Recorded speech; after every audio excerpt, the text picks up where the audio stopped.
Last time on Ghost of Saltmarsh, Evil Tides of Saltmarsh, Moon, you guys, you were in a fight.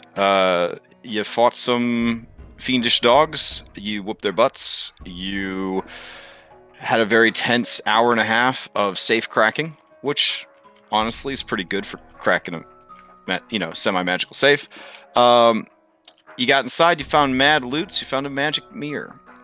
Your boy Pharos boldly volunteered to get absorbed by the mirror to show you guys how it works.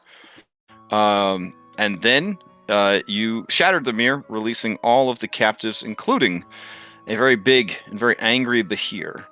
Right around the time that happened, right before that happened, which maybe pushed you guys to break the mirror, Lady Daggerford showed up. Who is not Lady Daggerford? She is the noble succubus Xrixyss, and she was extremely upset about the breaking and entering, the killing of her staff, the destruction of property. There's a lot of charges that are being filed. The same lawyer that is representing Undead Shark actually has reached out to her, and there may be like a combined lawsuit against you guys. All of that is compounded by the fact that your strongest DPS by 1,000 miles is currently relearning how to walk and sort of just hanging out with the NPCs with her 1 intelligence and 1 charisma. But Justin, the manliest man in the world, is filling in her stead. The party is divided by a powerful wall of fire, and the battle is currently raging across 1, 2, 3, 4 different rooms of the dungeon. We left off with Xrixyss charming Tari and telling her that it's time for us to leave together. Action economy being such as it is, she cannot do so until her initiative rolls around, but when it comes, that will be no more. There'll be no more Tari, but you guys will have succeeded in removing this foul fiend from the equation. So, let's see. Terrifying. Yeah, so let's see what happens. It might go differently. All right. And I think we're in the middle of different music. So let's clear this. Bump on this.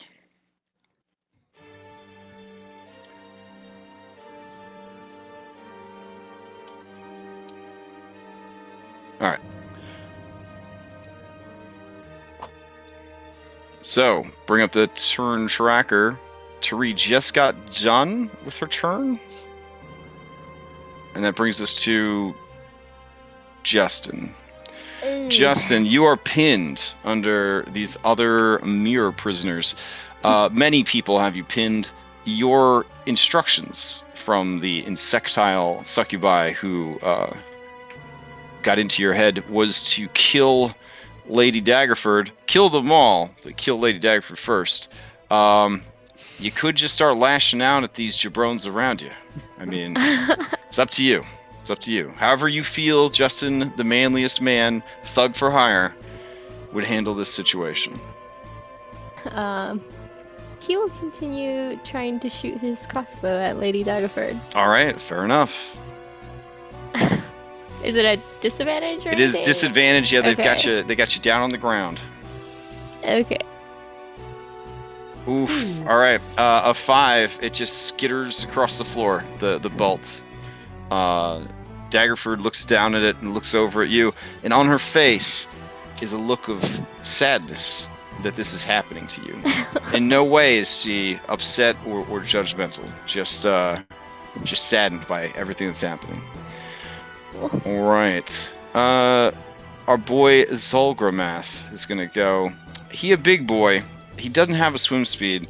He's one of those things that, like, it seemed like a good idea to breed this particular doggo to do a job, but then it was like, what are we gonna do with this thing? He doesn't have a swim speed, he doesn't have a climb speed, so he's just gonna, like a giant fat-ass caterpillar, just start climbing the walls and ceiling to get over here. Let's see. He can be in the same space as Pharos, that's fine. He cannot fit through that passage.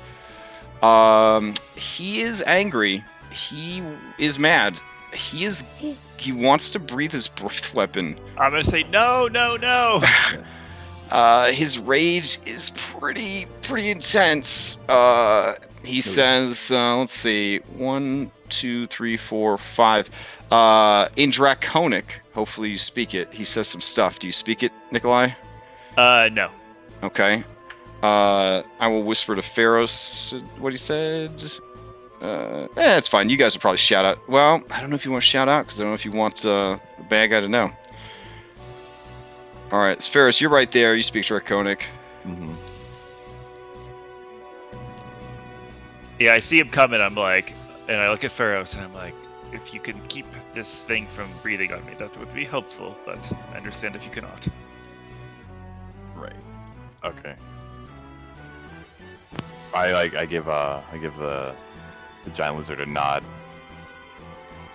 Right, its mouth begins crackling with electricity. Let's see. Oof. Okay. There's a succubus controlling Justin's mind, and it seems to be doing a pretty good job of sowing disorder in this room. It will continue its ethereal jaunt to another section of the dungeon. Alright. Skull, to you. Oh, here we go. So that he could get the full effect of charging his laser. Put this in his mouth. There he goes. Alright. Oh god, alright, Right. I need to get out of the way quickly. Zalgramath is a big fan of Dragon Ball Z, in case you didn't know. Okay. I've been dreading this all week. Okay. So Turi is in between us? Where's Turi? I believe Turi is in Xrixyss's space? Wait, where did Turi go? Oh, she's it's in in your my space. She's in your... Yeah, okay. Okay. Is she here? Right there? I think she would be here, probably, since you guys wouldn't be squeezing or whatever. Yeah, because last session she was there, and then Skull tried to grab... Yeah, okay, so they should be right there. Alright. Alright. Okay. Alright. He did tell me to protect her. Oh, right, and you So I interposed squeezed. yourself. Yeah, I gotcha. Okay. So Sorry, you're trying to, Skull. so you're trying to push back on Skull. I guess the question here is, Skull, would you allow her into the space with you, or would you kind of push her away?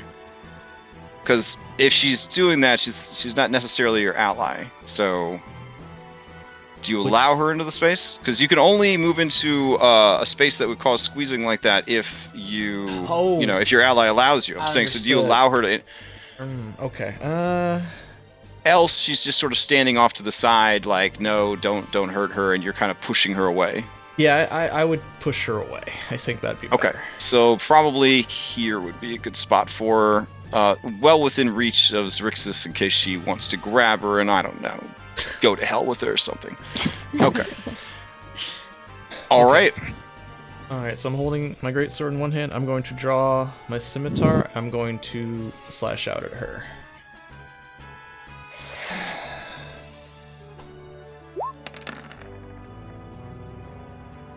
Okay, let's see. 18? Is that correct? Yeah. Do you have blessed still? Yeah, Okay. Thargan blessed me. That is gonna hit. My goal with this is I want to try. It seems that she is sitting on her reaction for some reason. All right. What? Alright, so my goal with this was going to try and get as much blood on this blade as possible. Ah, okay. Because we need the blood to save Turi either way, so I want there to be a chance we can do that. And even though I hit her, would like to use a precision attack. Just to waste my superiority die. If you're willing to burn the resource to actually cut her, that can work. Keep in mind, if you use that blade again, you might lose the blood that's on it. Yeah. You follow me? Yeah. Okay. For this one attack, I want to try and make All it right. even better with a superiority die. So add an additional All right. 7. Yeah, to I the would attack. say that is interesting use of the ability, especially since you already knew that you hit. So yeah, you burn the superiority die, and as she goes to block, her wings kind of like close around her. Very Darkstalkers, I know. And kind of try to shield her from the attack. You swing the blade down and then up. And you hear a satisfying sound as it slices across her abdomen, bringing the blade out from the enfolding wings. You do see there is a shimmering, pearlescent blood dripping from the blade. Okay, step 1 complete. Okay. Step 1 of my 55-part plan. Okay. So that's done. I'm going to drop the blade behind me, just kind of tuck it into this corner over here for later. Okay. Just in case. And then I'm gonna go back to wielding my greatsword two-handed. Does she have to make a con saving throw? Yes, she does, because she took damage. So let's see if she can maintain that wall of fire. All right, she needs a 10 or higher.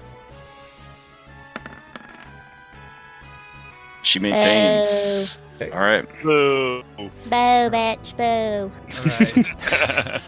Second attack with the greatsword. Oh. Oof. And superiority dice that. Auto miss. Let's see.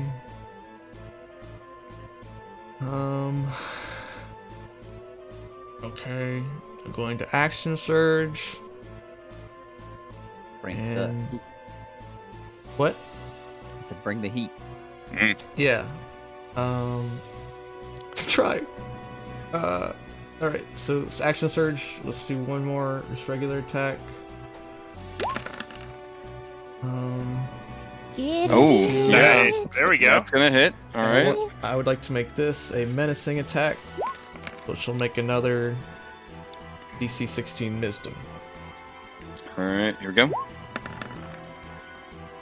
Yeah, she has definitely got a feared problems with you in particular. And a con saving throw, right? Yep, and a con saving throw. The DC of this one, because of fire resistance, is still going to be a 10. Here we go. Oh, she fails. Oh, yay. And with that, the wall of fire disappears. And then And I remain charmed. You do. The charm is independent of concentration. Alright. And then with my last attack, I'm going to grapple Tari. Okay. Tari, acrobatics or athletics, whatever is best. Oof. Oh. It is mathematically impossible for you to make that. So if you don't feel like rolling, don't bother. All right, let's go. She tries to run back to Xrixyss, and you just lift her up one-handed and throw her over your shoulder. Okay. And then I'm going to move back this way. I'd like to put Tari here if I can. Okay. Yeah, again, no reaction going on here, so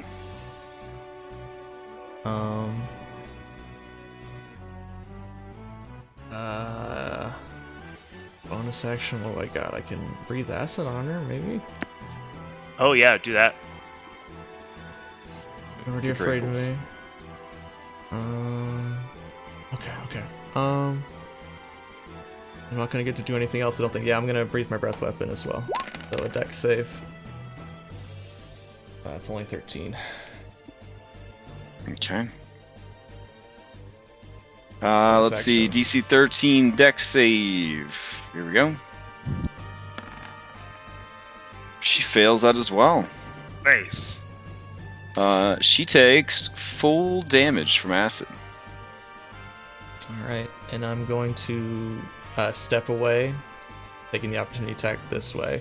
And with Tree behind me, I'm just gonna say, with my blade in front of me, you can't have her.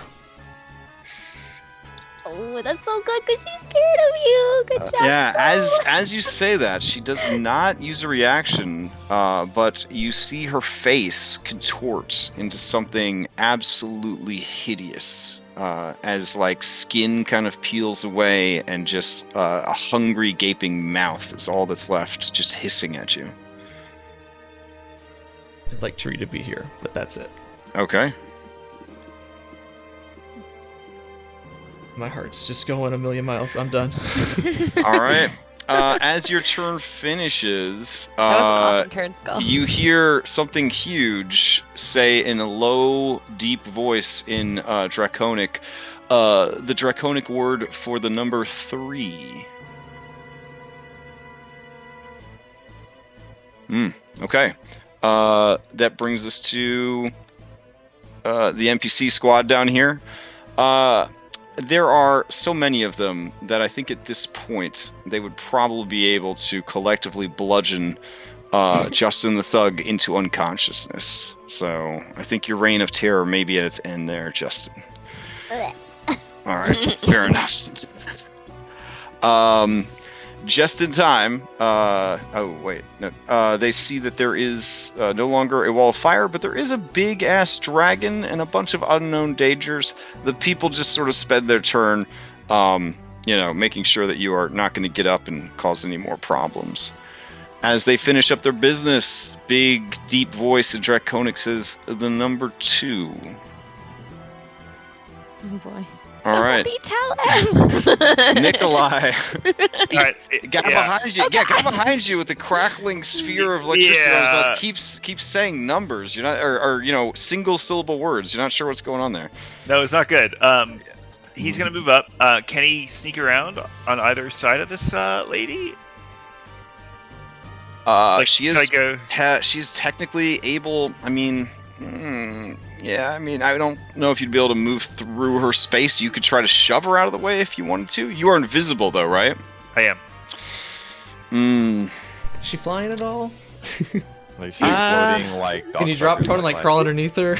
Yeah. Okay. If you want to duck, if you wanted to treat her as difficult terrain, I would say because she is sort of hovering, boss-like and dramatic above the floor, you could probably sneak past her. Yeah, I'll do my Alright. hobgoblin army crawl. So give me a stealth check just to see how this goes. Okay. Okay. Where is it? There it is. Okay. Yeah. So it goes she's- so well.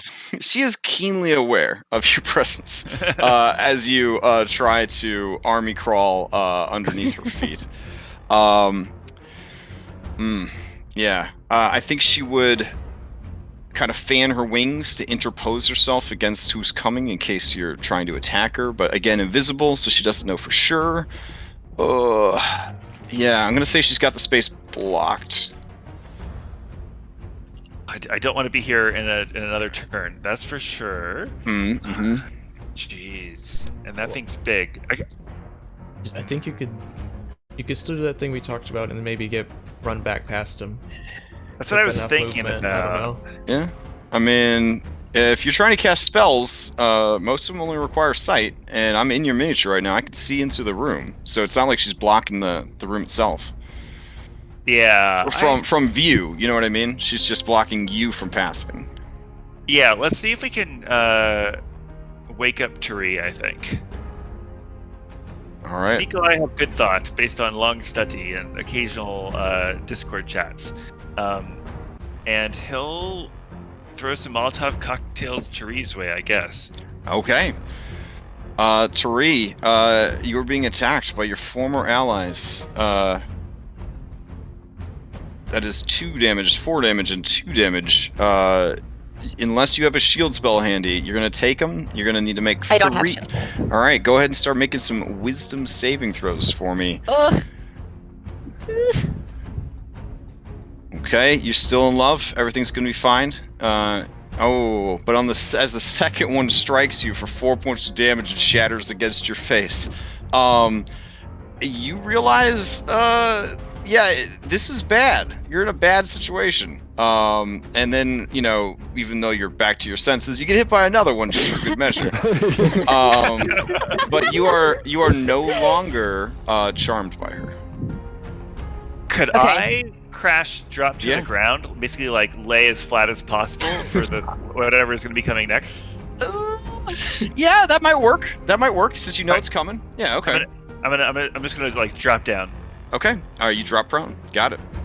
My pupils like constrict a little, and then I do my best to like dilate them again. I'm gonna try to play it out like I'm Fair enough. still Okay. totally for her. Okay. All right. Nikolai drops prone. As he does, the creature says in a low voice, 1. In Draconic. Most powerful person on the field, Kilgore. What are you going to do? Kill Gore. Kill. The firewall's gone. Oh gosh, forgot about him. Oh no, the dynamic lighting's still here. I can't go through it. But basically, I want him to go in there and kind of ready lasers for if a succubus pops up again. That'll be him.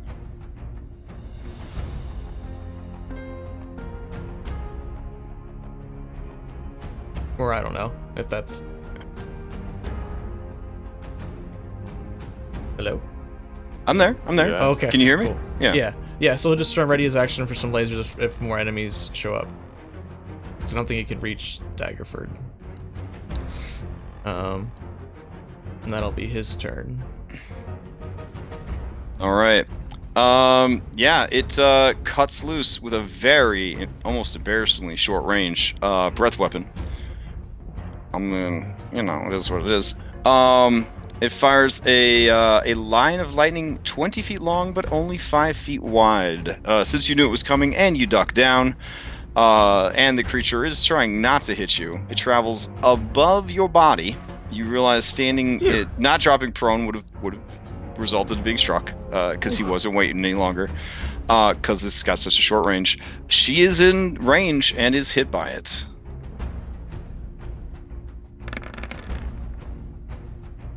Holy shit. What? That's a big number. That's so big. All right, she's got to make a dexterity saving throw.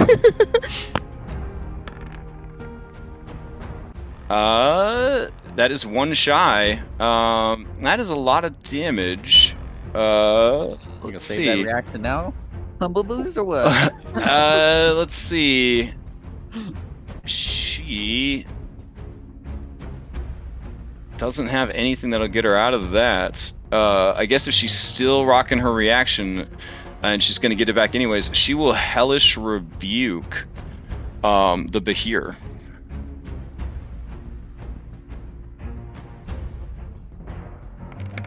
For what it's worth. Okay. And it will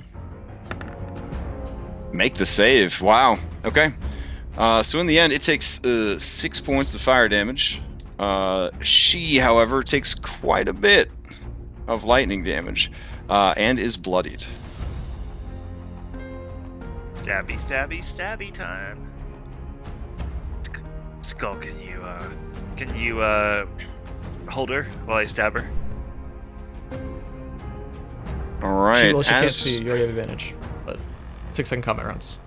All right. As her turn comes up, she is going to. You hear the bloop bloop bloop legendary actions. You hear the swing sound of a reaction. I don't know what sound a reaction makes coming back.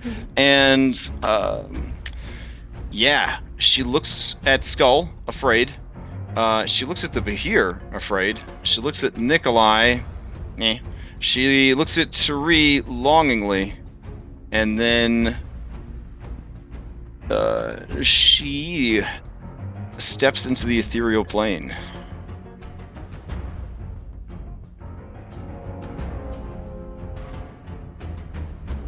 All right.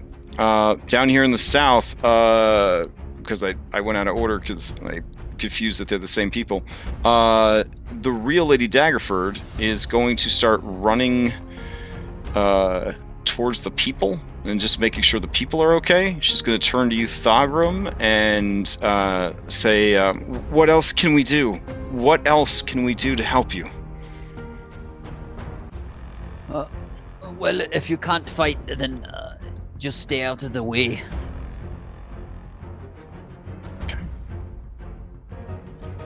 She kind of blushes a bit at that, and she says, I know some magic.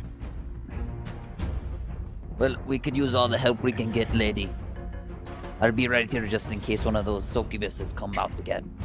Alright, let's check the range on this, because that would be an incredible shot. Let's see.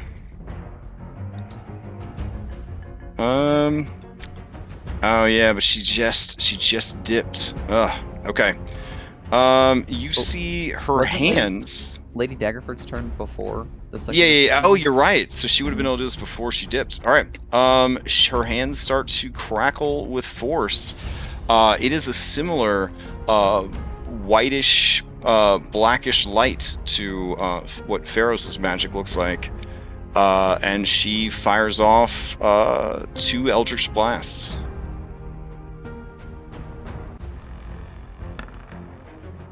Uh, 15 does not hit.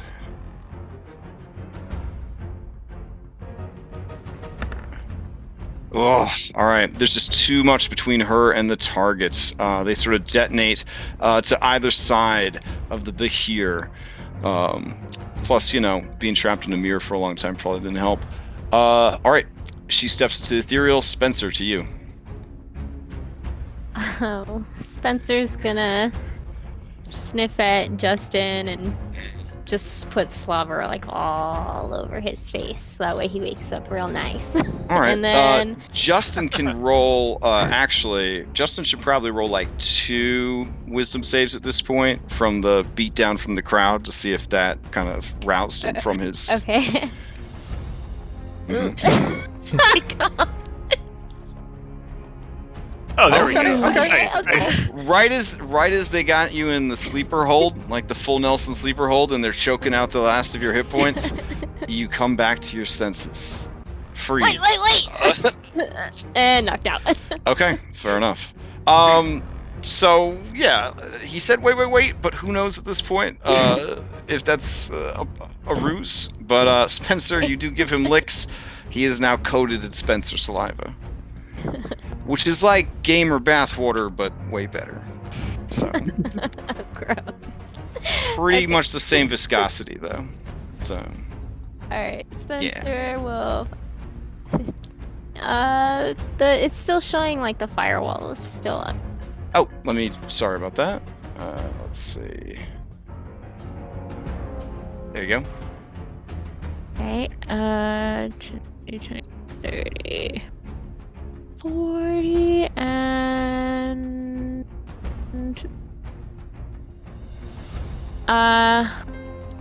You know what, he's going to move back near real Lady Daggerford, and if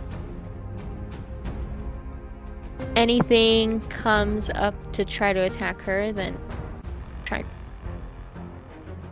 Okay. Thogrum, to you. So I'm gonna follow Lady Daggerford. 25 to here, and I'm gonna hold my action.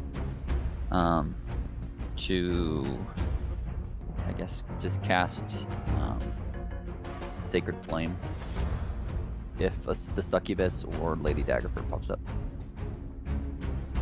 All right, fair enough.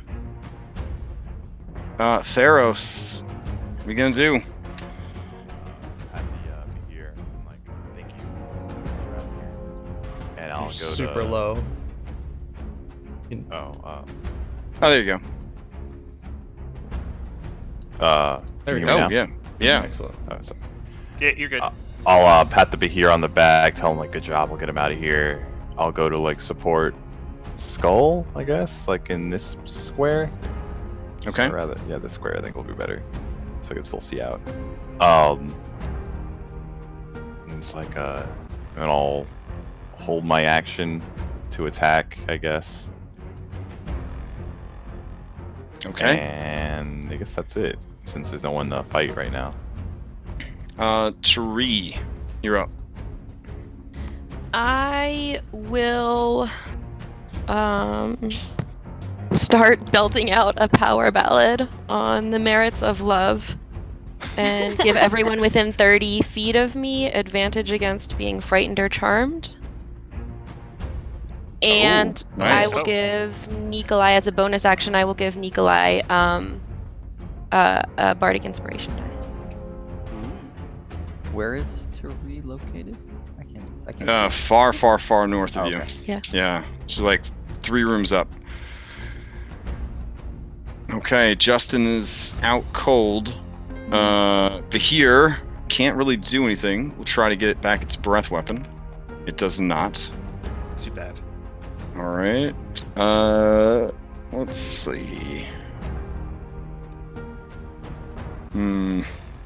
It's got a job to do. It's got to do it. Okay. Let's see.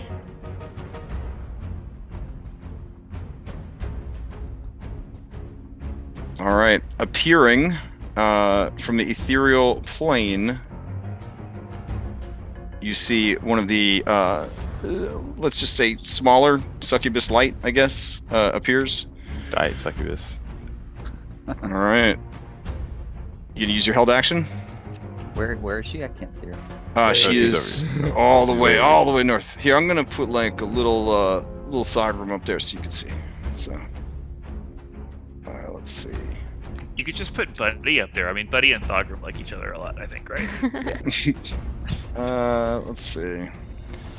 We'll put a little Justin and a little Thogrum up there, since you guys are all the way out of the action.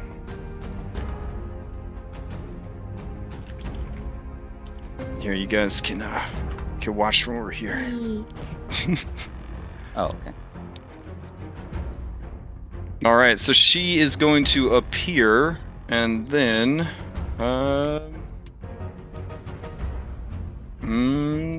that is it for this round. She's just there. Okay, Skull, to you. I'll ask Cherie, who's on my shoulder, are you okay? And I say, I'm fine. Yeah, that's back Okay. on me. Thank you. I'll set her down. But my body will be struggling against him, and I'll be kind of like looking towards Lady Daggerford. But I'll kind of mutter. All right. I planned it to include multiple rounds. I wasn't prepared for what would happen if. So I guess I will drop to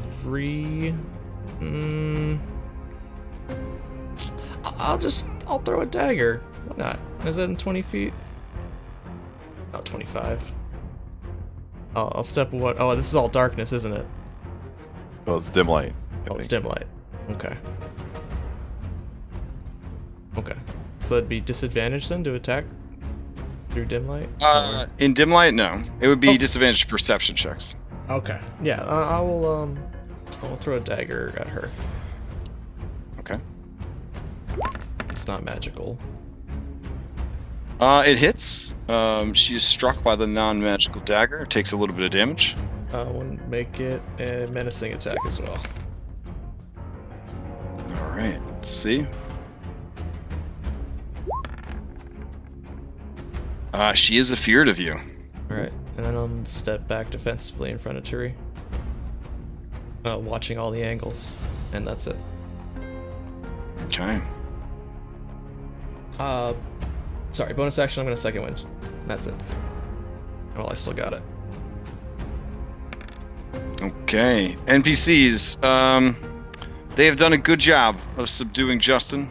They're going to, I guess, stand defensively around Lady Daggerford and Thogrum. In case a fireball goes off, then they could all die. This guy's going to keep an eye on the unconscious Justin. They will all take the dodge action as a collective unit. All right. Nikolai, your turn. Man, his like head hurts, like his back was like barely just singed with like lightning. It's been a rough day. He's gonna stand up. He's gonna step through Pharaoh's 5. He's 15 more or 10 more feet after that. Yeah, he's gonna. I mean, it seems like Lady Daggerford is gonna come for Jury, or the succubus version of her. So he'll ready an action as she shows up to attack her with his little stabby stab thing. And he'll be good. Okay. That brings us to Kilgore. Right. Just take a dodge action. Not ready anymore. That's it. Or maybe some movement. That's it. He's in sentry mode essentially.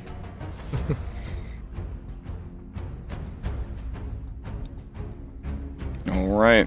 That brings us to let's see. Xrixyss is going to reappear behind Pharos. Oh man. Oh, yuck.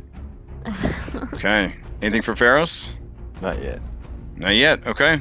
Wait, where is she? I can't see her. Oh, down the hall. Okay. Kilgore, you're waiting for a succubus. Is that worth it or no? Is she in range? Let's see. I think it's 60 feet. Come on, ruler. Oh, it's breaking. 60, 50. Yeah, okay. I guess we'll take some shots. God, I didn't have it open, sorry. I raise. So reroll one of those. So one dazing, a wisdom, and a telekinetic ray. So wisdom and strength. DC 12. Okay. Here comes the wisdom.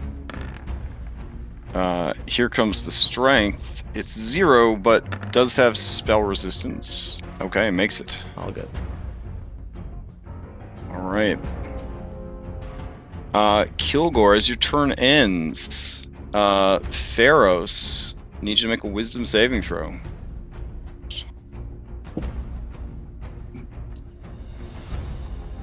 Whoosh. Alright. You resist her charm. Alright. Doesn't work out anymore. As you say that, her face is just this mask of like anger, and at the same time, there doesn't seem to be any surprise on it at all. Like, I mean, she's a succubus. They're a creature that's all about, betrayal and sneakiness and whatnot. She just sort of nods at you. And she says, "Then I have no further need of you." Uh-oh. Uh-oh. Alright. Lady Daggerford, with the Eldritch Blast that somebody taught her when she was very young, is going to try and shoot her. Oh. God damn it, lady. 10. That's a third 10. Nope. Just wild blasting. Just nothing. 10,000 years in the for cave a of long wonder. time. Yeah. Like a crick in the neck. Yeah. Alright, Xrixyss is up. Pharos. She raises her hand, and you see it begin to glow with energy. She is casting a spell. I'll use my last spell to counterspell her. Okay, what level are you casting it at? It has to be the max level, which I can, which is Okay. 4th level. 4th level? Yeah. Okay, I'm gonna need you to make a caster check. Is that just That is just your charisma. Alright. Oh. Alright. Oh wait, I have my bliss die, and does that add? This is not a saving throw, it's an ability check, so this would be like Oh. guidance or something. Oh, okay. Alright. You see fire appear from her hand, travel like a serpentine snake, and then wrap around you in a ring. Right? Can she? Does she have to see me to cast this, or? No, this is a wall of fire. Okay. Donut edition. Oh god. Oh, good luck, Pharaohs. Run!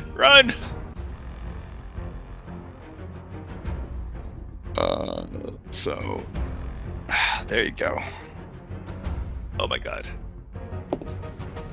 All right, are you able to see it, or I can't see it. There you go. Boy. That's really cool. All right. So it looks real great. All of the heat is aimed inwards. So if you are on it or in it, you are going to have to make those saves. And this was upcast as well. So I think Nikolai's in it, correct? Correct. Dex saving throw, right? Yes, dex saving throw. You got 32 fire damage coming. Oh, I mean, even if I pass, I die, I think. Oh. Oh, yeah. But All right, you are not incinerated because, there's death saves and stuff, but you fall to the ground being roasted alive inside this rotisserie. Oh no. All right, as you succumb to the hellfire, you hear her ringing, mocking laughter. It is the same laughter she would use whenever you would screw up under her tutelage and care growing up, which, in her opinion, was all the damn time. You remember late nights hearing that laughter ring through the house as she would, berate and mistreat the many servants there, and on occasion, your own father. To the best of your knowledge, no one was allowed to laugh at your father. That's upsetting. All right. That is the end of her turn. Spencer is up. Alright, Spencer is going to hear the familiar sound of a dragon falling to the ground and run. Oh wait, sorry. I have to set up dynamic lighting for this as well. Hold on, because you can't see through this bad boy now.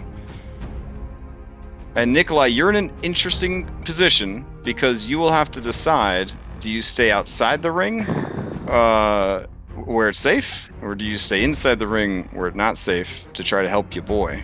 I think he's gonna. Did he hear where it came from? Where the spell caster? Was? Yeah, for sure. Okay. Yeah, you also hear the telltale ringing laughter, and it's pretty sure it's not the Behir. He might run through it all. We'll see what happens. Okay. Oof. He's gonna run forward. 40, and he will dash. 20, 25.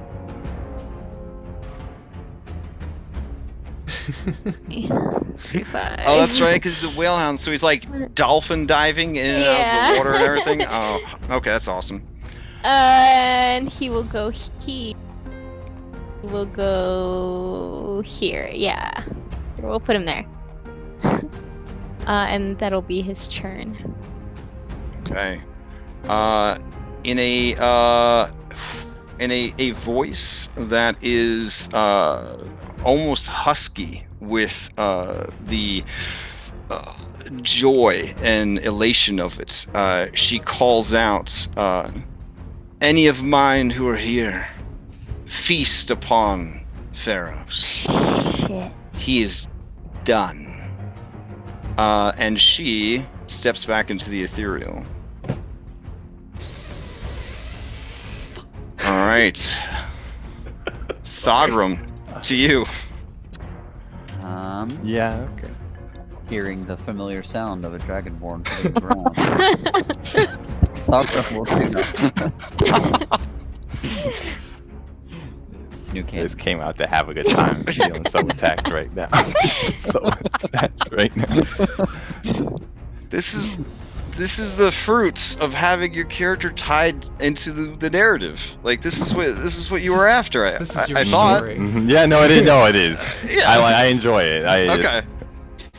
Let's see. 5, 10, 15, 20, 25.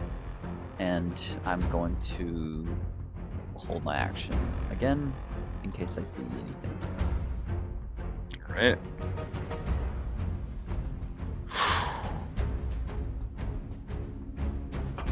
Pharos, saving throw against death. Mm-hmm.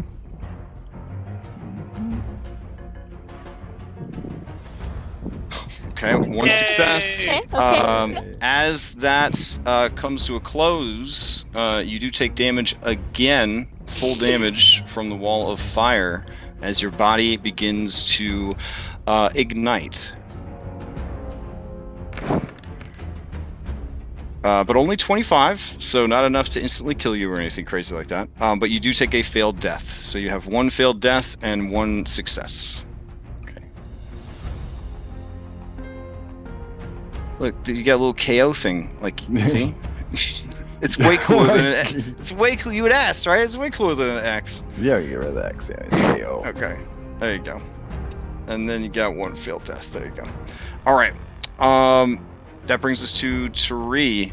There is the smoldering smell of dragonborn rotisserie starting up. I am going to cast Healing Word at 3rd level. You need to be able to see him to cast. Can I Healing not Word. see him on fire? The wall of fire is an opaque situation. Yeah. She's created a thick pillar of flame to Does cook it go him all- alive in. All the Oh, way it- up to the ceiling? It does, madam. It does.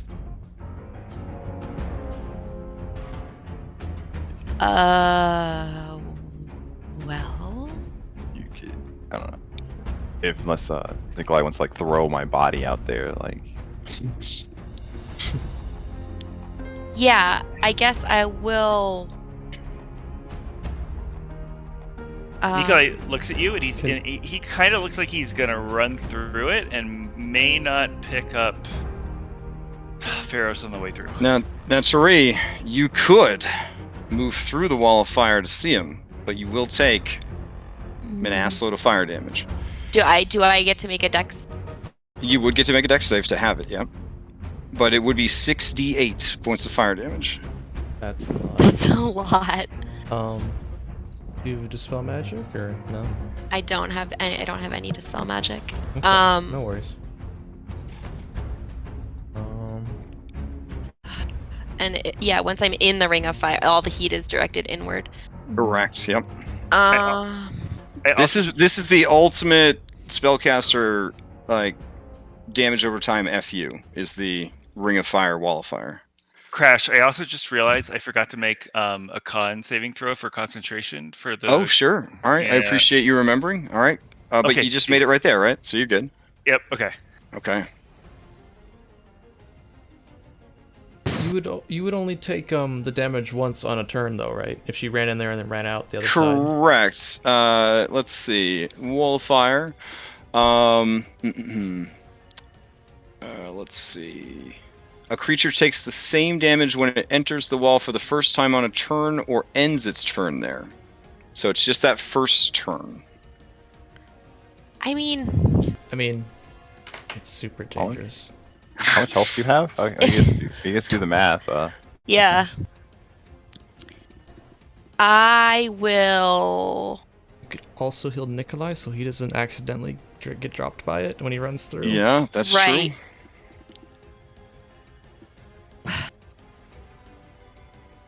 Okay, I mean, it's my fault. It's my fault. We're in this. I can't let him die. I will bonus action give 8 temporary HP to everyone I can see, including Oh, myself. Hype. Okay. I And see where this is then going. I will run in to the Okay, so fire. there you go. As you go through, I'll queue up that there damage for you. 68. Here we go. Give me a dex save. On it. Oh, you make the save and only take 13 points of fire damage. And Okay. your 8 temp HP soaks some of it, so well done, well done. And I grab him and pull him out. Okay, grabbing and pulling him is going to use your action. Are you alright with that, or... I mean... Whoops. Where'd it go? Oh, it's gone forever. Hold on. I'll find it. There we go. I think you have enough movement because this you're using your own thing to move yourself, right? Yeah, you haven't used any speed yet. So so even though you'll be moving at half speed, you could grab him and then easily move to here even if you wanted to. Right, and then I just wouldn't be drag able him to with you. You wouldn't be able to heal him him. this turn. Yeah. If you could drag him towards me. Yeah, I'll do that. No.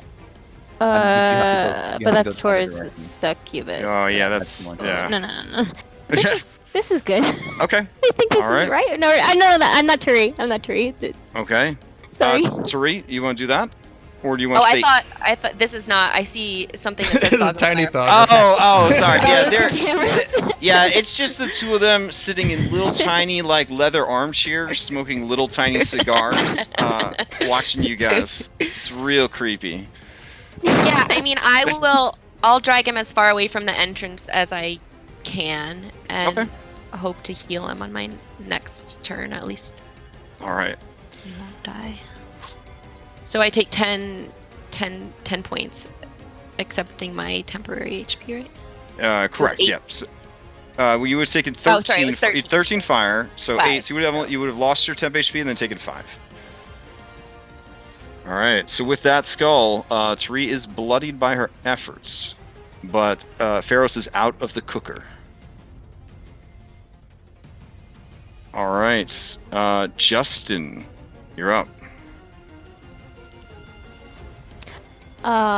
Justin's still out. Oh right, yeah, he's still knocked out. My bad. Sorry. All right, this dude's gonna try to get back his breath weapon. Otherwise, he will take a dodge. All right. Succubus, she was told to get in there and kill him. She is going to fly into this fire to kill him, only to see that he is no longer there. That's right. Ooh. If you had not pulled him out, the succubus was going to fly in there and maybe slit his throat. Actually, probably just feed on him, and that would have been pretty good too. Either way, as she flies through, she does take the damage. Let's see. She's got to make a dex save. She has advantage because magic resistance. She makes the save. She takes half, and then resistance kicks in, so she takes a little bit of damage from that. Looks around, doesn't see him. Has plenty more speed to go. Is gonna dip to here, and then fly back out this way. But then she sees Skull, and she can't go any further once she kind of comes through the flames, because she's afeared of him. So, if that is the case, she is just going to try and use her charm. She will use the charm on... This is the green one. You do not have a green dot, so I don't think you have interacted with this one. Skull! Go ahead and give me that... Just a Wisdom double saving check. throw. Tree, you gave us something to give us advantage on charms earlier. What was it? If it's counter song, I think she has to maintain it, but let's see. What counter was the situation charm. there? 6th level, you gain the ability as an action. You can perform a performance that lasts until the end of your next turn. During that time, you and any friendly creatures within 30 feet have advantage saving throws against being frightened or charmed. So she has to maintain it by continuing to burn actions. Okay. All right. Okay. Oh, you have your D4 still. Yeah, I do. Got this. Can you hop into secret chat real quick? Shite. Yeah. I'm so glad I'm invisible. Use your reaction to hit him. All right, Skull. So you're gonna attack the skeletons and the walls because you don't like skeletons, right? I've never liked skeletons, not even once. I will attack the skeletons in the wall. Okay. The succubus will keep moving. Oh wait, she can't because skull. Okay, she's gonna stay there, afraid of you, shrinking back from you in fear. Can she? If she's And if you've seen the art that Knex is working on, you would understand. The skull, very scary looking guy. So. Can she even charm him if she's afraid of him? Yeah. Frightened just means you have disadvantage to attacks and stuff, Honestly, and you can't it's probably move a fetish. It's probably a fetish. Yeah. So yeah, with frightened, you just have disadvantage ability checks and attack rolls while the source of your fear is within sight, and you can't move closer to the source of your fear. That went away because she couldn't see him anymore. As soon as she could see him again, she couldn't move anymore. And then. Yeah, so she was just gonna fly up to Pharos and try to slit his throat, but not being able to, she had to do the next best thing, which was ask Skull to attack the skeletons on the wall. Yep, that's totally. All right, Skull, Checks out. you're up. Slowly, deliberately, he makes his way over to Pharos. He raises his two-handed flaming greatsword high above his head, plunges it deep into Pharos' chest. No. One. Ooh. Oh my Oh, that's gosh. All right. His body kind of convulses a bit. How do you do this? You just stab him through the chest? Yeah. All right. Fair enough. His already charred body, further charred by the flame tongue as it goes through metal, skin, organs, bone, and into the floor itself. With a vicious twist, you hear ribs snapping, and he pulls the blade free. His eyes, just two glowing yellow dots.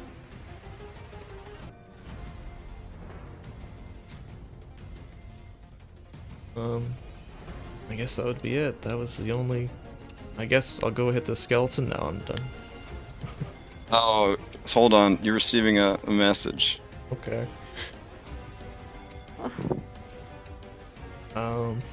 Okay. Alright, I'm gonna grab Turi All right. with my second attack.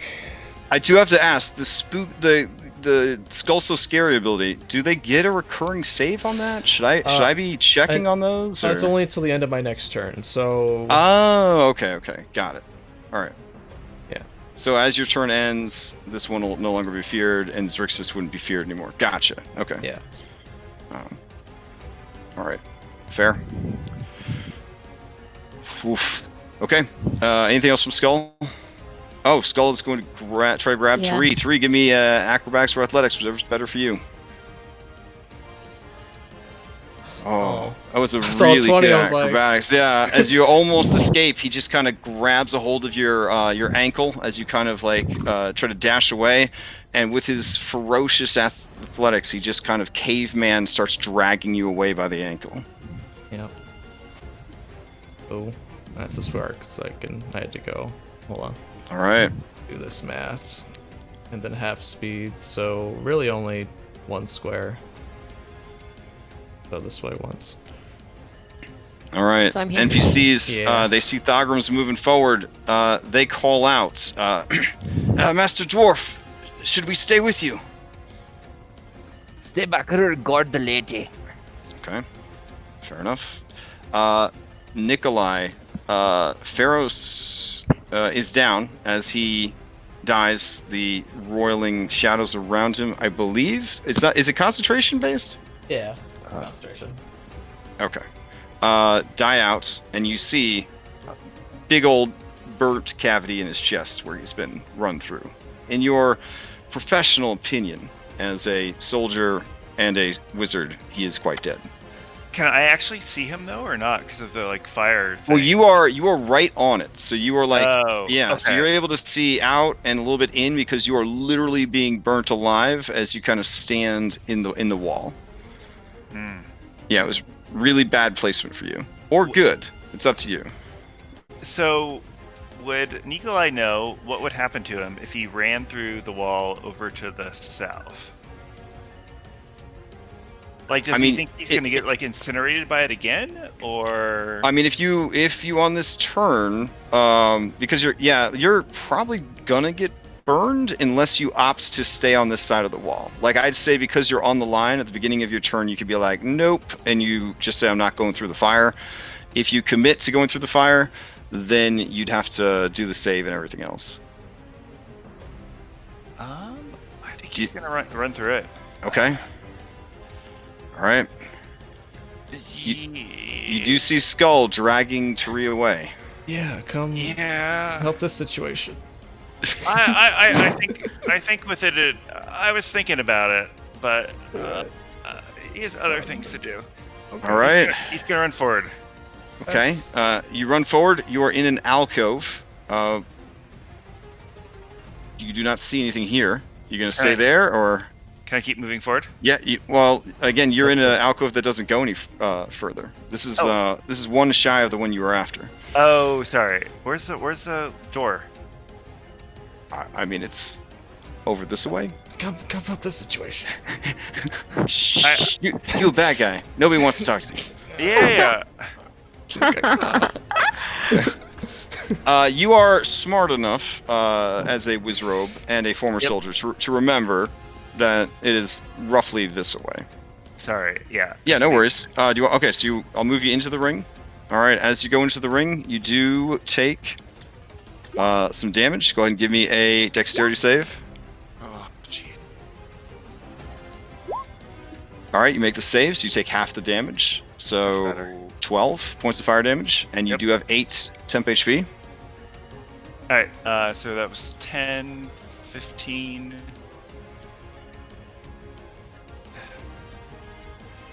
And I think the door is to the south, right? Yes, so you keep running through.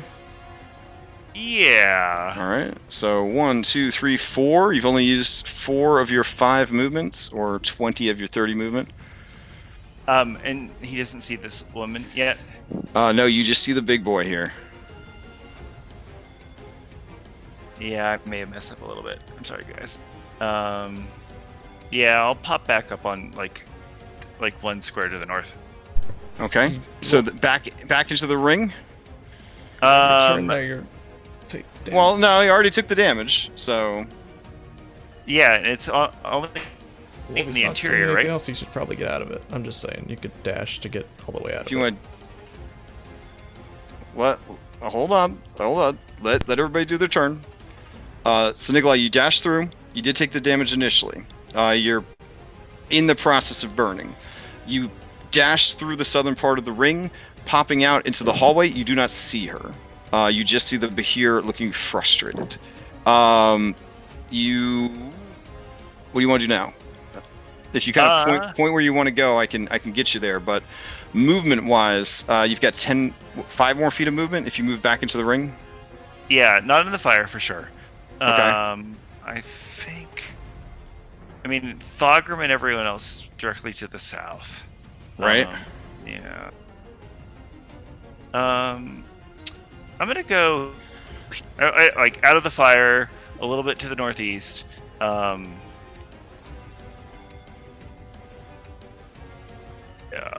it's kind of shitty, but yeah, that's what I'll do. Okay, so you're gonna go here then. Yeah. Okay. From there, you do see Skull, and he is dragging Tari away. Yep, All right. Deal. Yep. Anything else, or are you good? No, I'm good. I'm getting All right. some good 6-year-old advice. Or All right, Kilgore, you're up. Alright. Well, we'll just fly over here. Already some lasers if we see anything, but that's it. Lady Daggerford will come stand next to Thogrum, and she will ready an action.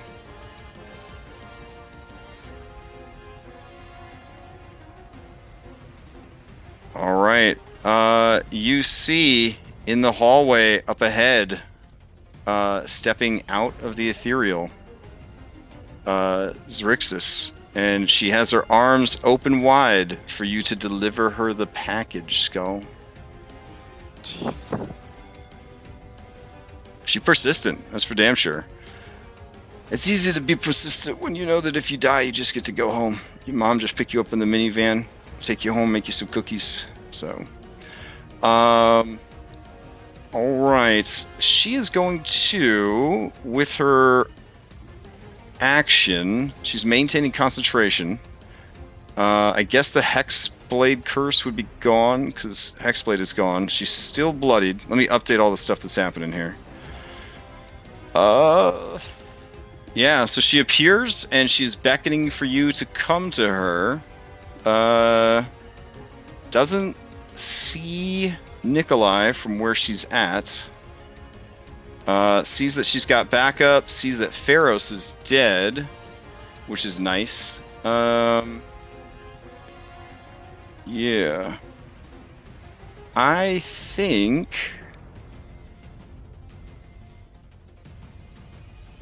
Yeah, man, wow. She's in a really good position here. She's just gonna take the dodge action. And that'll be that. Alright. Spencer. You said we could go underneath. It's the big bully, right? He just counts as difficult terrain. So kind of weaving in between his legs.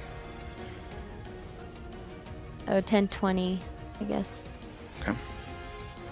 Am I able to hold charge as an since it's or Can you post it up for me real quick? You have to move though for it, right? yeah, so I've moved 20 and it moves 20 feet. How do I Let's see. Charge if you move at least 20 feet. Okay, so if you are holding it, it would essentially be a maul unless like you had some sick combo move planned with Tari, but even then it wouldn't work because Tari would burn your reaction to move and then you wouldn't have the reaction to do the charge. okay. Yeah, you would be able to hold like a regular maul. You could even hold a dash if you wanted to. Okay. Let's do that. Okay. Let's hold a dash if this firewall goes down. Okay. I mean, Let's Spencer roll a dash. pretty beef. He could probably take Wall of Fire if you wanted him to run through it. This is not DM baiting. This is just math. Okay.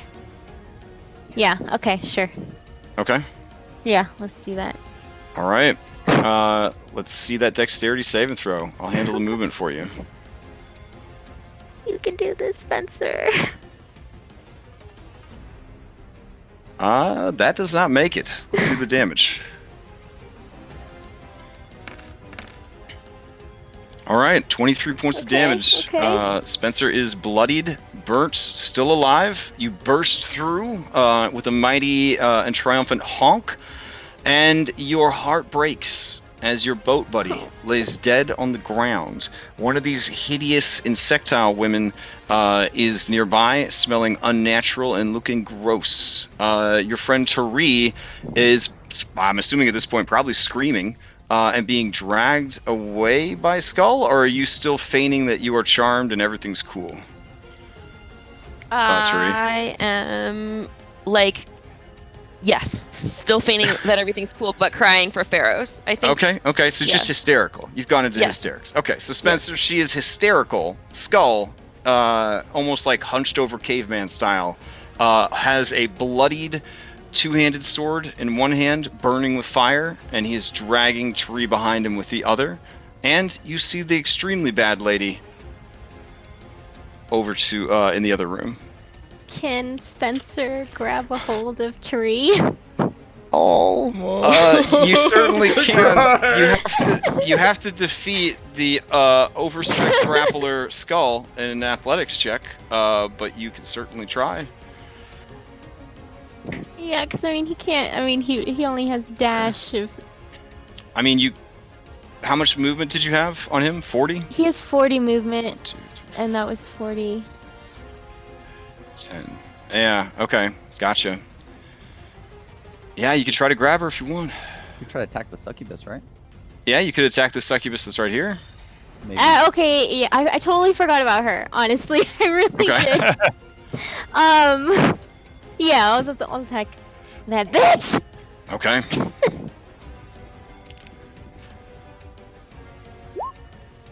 That is going to hit. She takes 4 points of damage.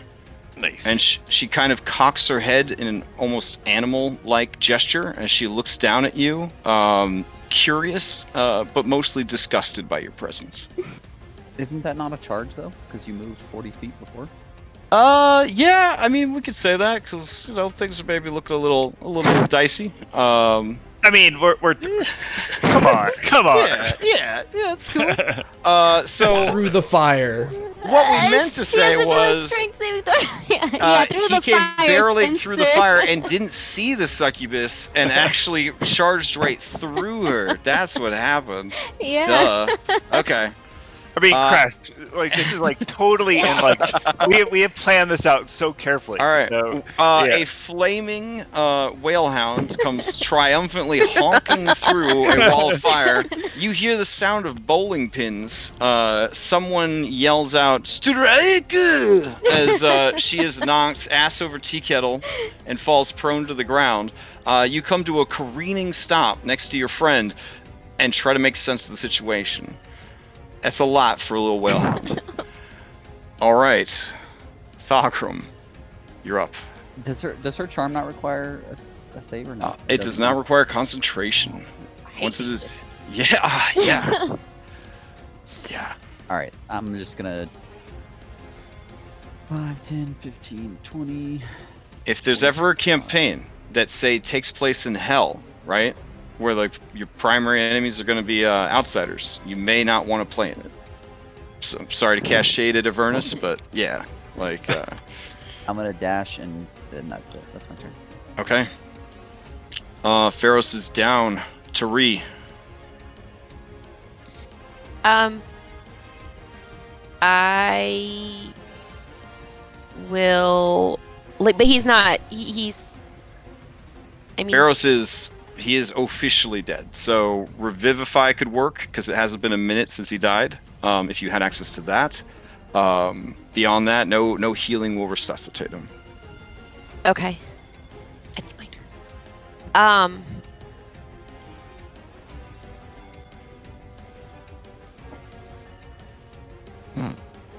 I have a low wisdom save, just in case. Does that help with your decision? Counter charm that charm. Put a charm on him. Yeah. Overlap charms. Yeah. Brain just explodes. Yeah. Well, I don't. Even if I charmed him, it doesn't cancel the charm that's already on him. I don't know. I mean, I guess if it's like direct, I don't know. I don't know.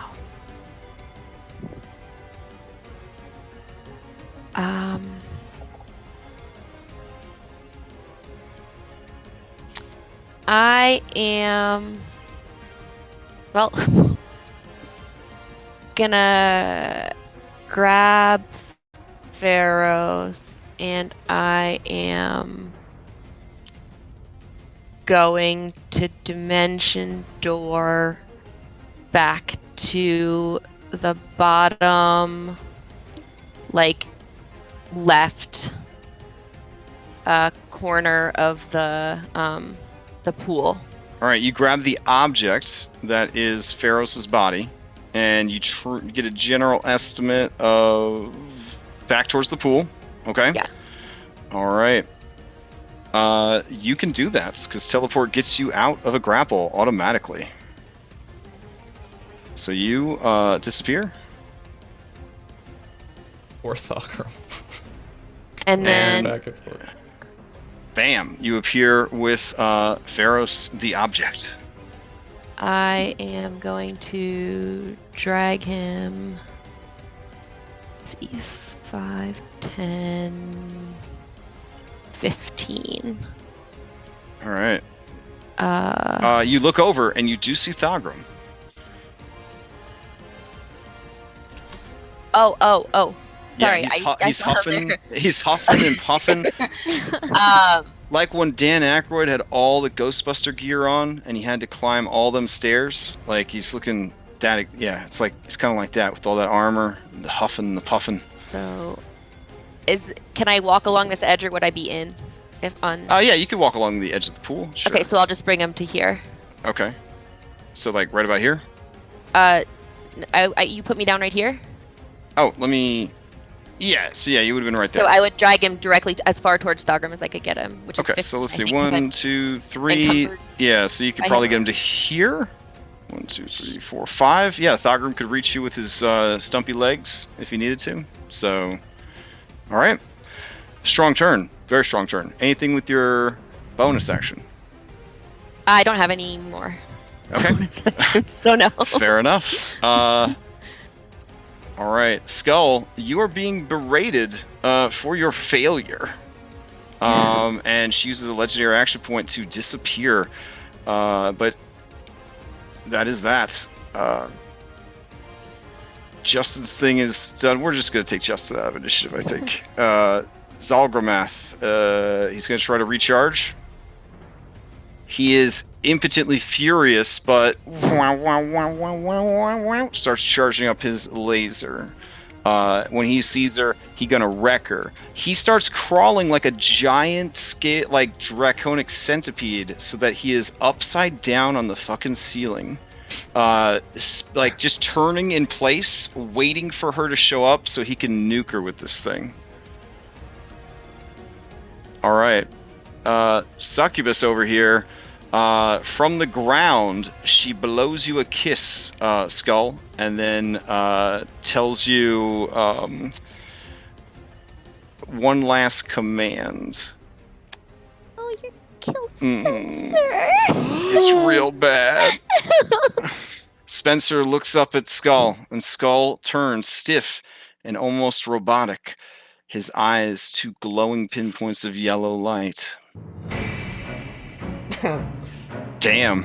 All right. This epic music. Get out of here, epic music. Skull. You gotta do what you gotta do. Kong. Man. Oh no. This is terrible. I'm crying. Oh. Fuck. As you approach, Spencer just makes honks at you, trying to get you to remember, trying to understand. All right, that is a hit. 19 damage. He's still going. Oh no, Spencer! That's a miss! Oh my god! Oh my god! I'd like to think that's part of it, but he can't do it. And his sword kind of sticks in the ground next to him. Tears just streaming down Skull's face as he swings on Spencer. Spencer just honking as loud as he can to get your attention. Your blade just shy of the kill stroke. Whew. All right. NPCs. NPCs are pretty worn out on this shit, so they're just gonna take a breather. Nikolai, you're up. All right. So Skull's attacking Spencer, and Tari just teleported. Nikolai, actually, can you hop into secret meeting real quick? Sure. Okay.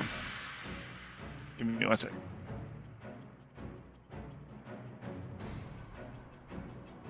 Do you get a save for charm? Only if I take damage. Only if you take damage. Or receive a Okay. suicide command. Your last directive was find Tari, so you could walk through the fire if you want to. Yeah, that was where I was gonna hope to go, but I don't know.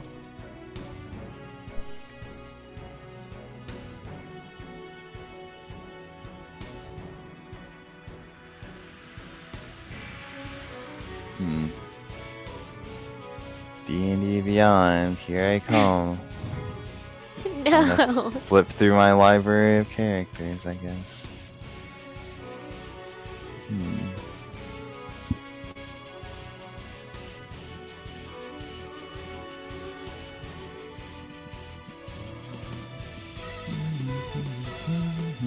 This is my favorite battle theme of all the Final Fantasies. This is like Final Fantasy 13 battle theme. It's like blinded by light, I think, or surrounded by light. Is that what it's called? I think it is called. I saw the Atlanta Symphony Orchestra play this once, like in like a theater. It was like really good. That's awesome. Yeah. What spell? Okay, never mind. Sorry guys. All right. I have to make a quick saving throw. Sorry. I hope this doesn't Okay. suck. It's fine. You're doing fine. All right. Okay. So what are you gonna do? I think Nikolai will follow. Let's see. Tari disappeared, but not much space here, so maybe to south. So Nikolai's gonna try and run at least 30 feet, and then he'll see what he sees. Okay. Yes, you're gonna run through the fire and go down. I think I was already out of it. At least I was intending to be out Right, of it. but the fire is blocking the passage to the south. So if you wanted to go south, you'd have to go back through the flames. Jesus Christ. Yeah. Yeah, fine. It's okay. That's okay. Potion first, just in case. I don't know if he has one. Let's see. Yeah, we'll do a healing potion. Okay. He hears RN skull. All right. This is It's a coping mechanism. I got you. All right. So you're gonna quaff a potion and then run through a 5th level wall of fire again. Yep. All right. Yep. All right. Typical- Drink that potion. Top yourself off. Make that dex save. Let's see how it goes. It's not rolling it, so it's a D8. Yeah. Oh, is the script not working for the potion? Actually, hold on a second. Yep. There we go. Oh, okay. Got it. Sorry, I was clicking on. Oh, no worry. And we both got a 6. Serendipity. All right. So you get 6 more HP. Give me a dex save. Charge through. I'll have to do the charging because of dynamic lighting, but here we go. He kind of yells. Oh, hell yeah. Not even counting Nice. your bless. All right. You pass through both sides of the ring. While you're inside the microwave, as it has been called sometimes, you do take 68 points of damage. Halved because of your dex save. Half of 34, 17. Yep. That potion, well, you would have made the save, so you would have been alive, but the potion Okay. definitely helped. Yeah, all right. You make it through. You see Kilgore orbiting Zalgramoth like a tiny moon.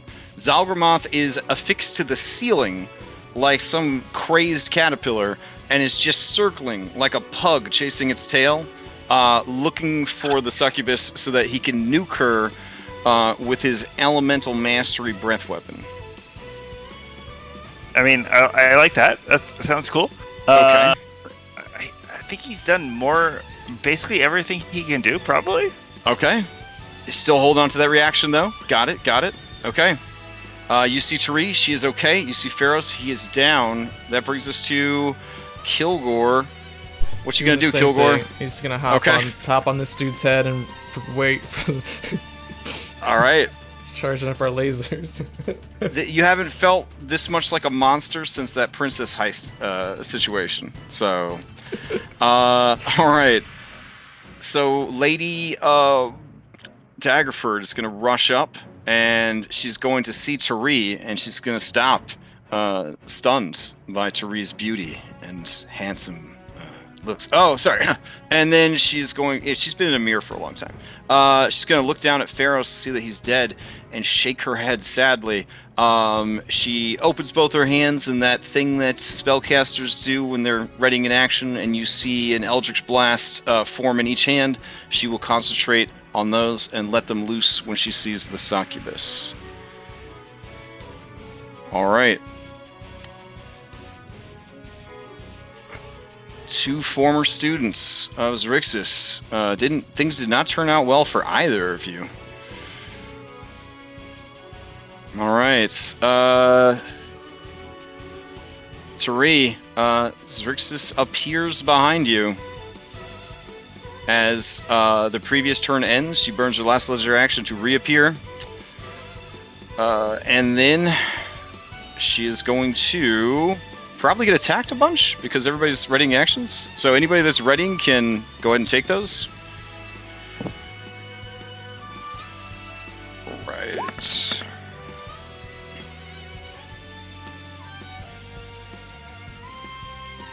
I have to do this as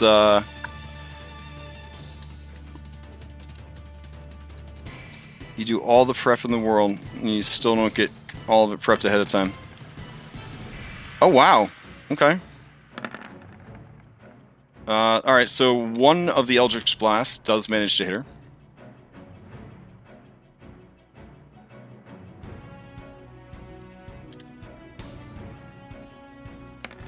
Alright, eye raise, what are we working with? Oh god, max damage.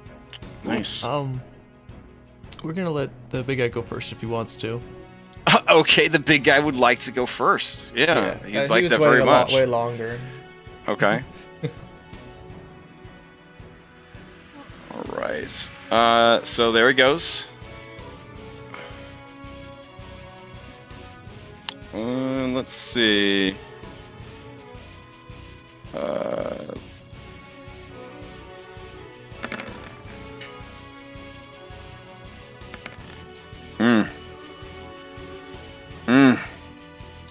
Alright, as she appears, reaching out to grab Tari and try and plane shift her to hell, she is lit up by the electricity and by the Eldritch Blast. Her body is just vaporized. She lets out a scream that turns into a laugh as you watch her flesh sort of just peel away, turning into so many tiny insects, leaving behind bone, leaving behind nothing.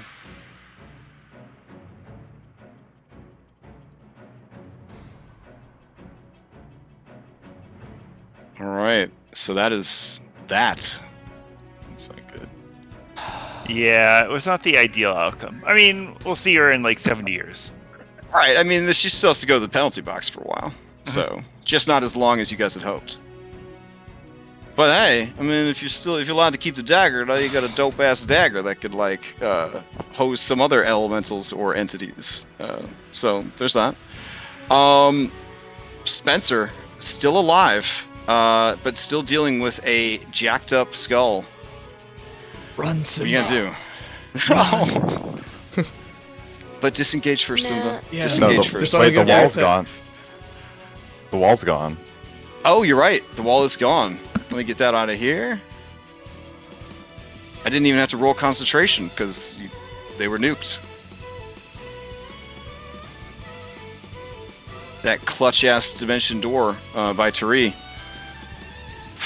All right, Spencer, what are you gonna do? I think Spencer will go up on his hind legs and lick Skull's face a little bit. Oh, damn. And while he's going down to brace himself on to Skull, he'll, it'll be like a maul attack, but not really. Like a love maul. Sure. Yeah. Because this action is so heartwarming and making me so sad, Skull, we will pretend that he hit you. Please make a wisdom saving throw with advantage.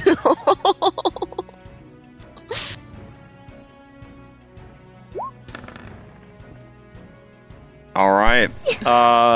Your That was awesome, heart, Larry. your heart breaks as you realize what you've done to Pharos and what you almost did to Spencer, and seeing that Spencer refused to fight you, even though you were going to kill him.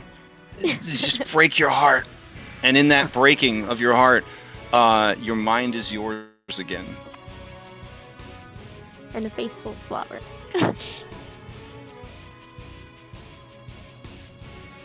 All right. Thogrum. I don't know if you have the EK or the what are they? The paddles, the revivified paddles that your priests like to use, but your boy I think has 8 more rounds to go, which if time speeds back up would be nothing. So So I don't know. I don't have any more 3rd level spell slots. The only thing Right. the only question I have is if this combat ends Mm-hmm. and we level, Mm-hmm. would I get a spell slot? If you can't get the revivify off, you'll have to seek the services of a raised dead or cast a raised dead yourself. Can you take my pearl? It's already been used, and it Oh. requires attunement. Is raised at a 5th level? I believe so, yeah. Oh, then Well, no. you would get it at 9th level, I think. Or is No, it what I'm 11? saying is like, if by whatever, however it works, if we beat this encounter and it's enough, we have enough experience to level up. Oh, do you want to know if you get like a video game level up and then magically Yeah, become that's no, the good one. absolutely not. No, absolutely not. The dude's dead, and that's okay because Yeah. this is a world of magic. Like I'm just saying, like he'll be hard up for a little while as he gets over his resurrection sickness. That's the worst that'll happen. Plus the emotional scarring of, you know, all the stuff that he saw while he was in the underworld and all that jazz, and knowing that there's a noble succubus who has a vendetta against him and will haunt him and his descendants forever and ever and ever. You know, that kind of shit. But death itself, a small speed bump at the level that you're at. Yeah. Yeah. Well, I think I'm just gonna yell for everybody to let's get out of here. Oh, isn't there a cleric of Lathander who was one of the prisoners? I believe so, yeah. Let's. But yeah, maybe- again, yeah. like Revivify is literally like, oh my god, they died. No, they didn't. So as soon as combat ends, time's gonna speed up, and that window will be gone. Oh no, So- I just meant for Well, like. oh yeah, what I'm trying to say is he Yeah. died, Yeah. but he can come back, assuming that KNX wants to continue playing the character and doesn't refuse the raise. He can come back. So. Yeah, I'm you gonna- guys aren't in a bad situation. She wasn't able to reap his soul or anything crazy like that. I mean, that's a little bit higher level. You'd start dealing with the soul reaping. So, Oof. I I'm wish I gonna was yell- joking. Can I yell down to everyone else and yell them to come up here? Okay. And if anyone has the ability to revivify. Okay. Do you have any spell slots left? Yeah, they Slot. yeah, they kind of just like, you know, from all this that is happening. They're all, you know, kind of naked from being in their prisons and all that jazz. I didn't feel like making a bunch of naked miniatures. These were much nicer. So, Alright, I'm just gonna yeah. hold my action then. For So extra with that stuff. in mind, with her defeated, with them rescued, with the boss gone and Skull no longer under her control, that remaining succubus is gonna fuck out of here through the ethereal. We can leave combat if you guys are okay with that. Yeah. I didn't think it was true. I didn't think we'd ever get to this point. All right. Whew.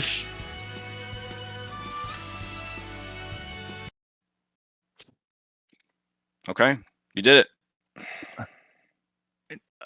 At least Nikolai would look around and be like, "Where are people scattered so far about?" Right. There's Sheree, Thogrum. Mhm. So you guys can freely move about the dungeon. We'll play some chill music in the aftermath. Do we want sadder than this? We could go sadder, I guess. No. No, Sadder okay. for All right. sure. I searched the shit out of the dungeon. Out of the whole dungeon, every dungeon, or do you head to the vault kind of thing? The vault Because kind of thing. exposition is going to happen in a few minutes here, thanks Oh. to Thogrum. So let me know what you guys are doing over the next couple minutes before the Thogrum exposition kicks in. Oh.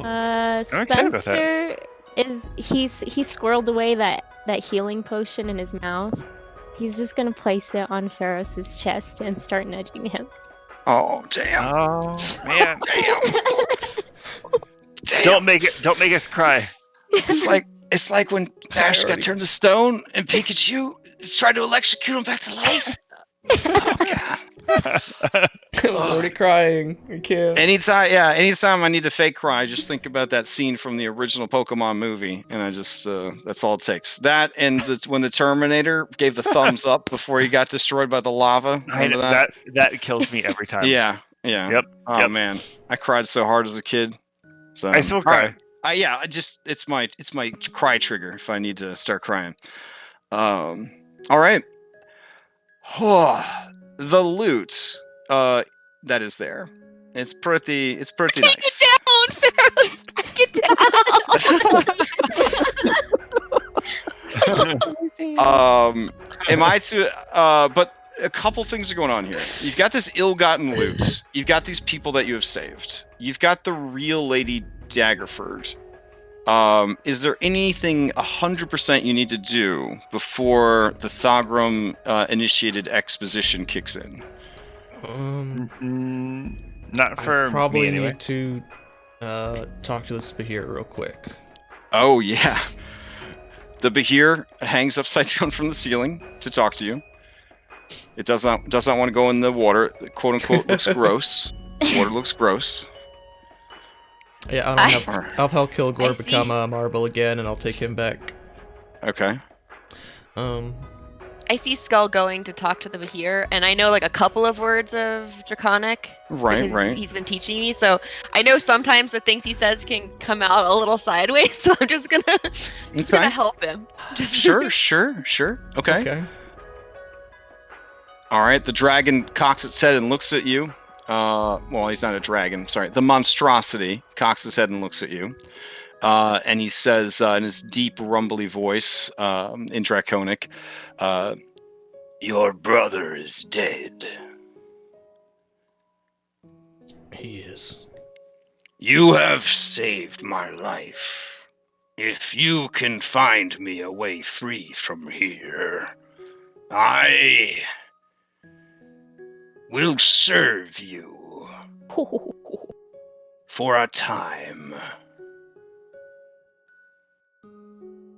Basically the equivalent of this is good in Draconic. I would guess the Dragonborn would know about Bahirs, and they're created to kill dragons. Specifically baby dragons. Yeah. Yeah. Gosh. I have sworn an oath to protect a baby dragon. His eyes, the tiny little white eyes, they narrow in disgust. But there is another. An ancient dragon. And you can see that he's fronting right now. He's fronting. When you say ancient dragon, he fronts pretty well. He doesn't look phased at all. And in a cool and confident voice, he says, "Excellent. I would be glad to have your help on the hunt. But know this. The dragon known as Vuthajesk is under my protection." Okay. It nods, and it says, "You travel with soft skins and small folk. They will attack me and kill me. Do you have a way to get me free of this place? A place where I can stay until the hunt is ready to begin." I imagine I could take him to the lizardfolk, but we still need to get him out of here specifically. I assume that you say this out loud to me. Yeah. I mean, like you're kind of yeah, okay. Because I say, after we rest Constantine, or I could polymorph him into something a bit smaller, and we could take him out that way, if he can be polymorphed. Yeah, I'll tell him that I travel with powerful spellcasters, and they will find a way to get you out of here. I promise. All right. He nods.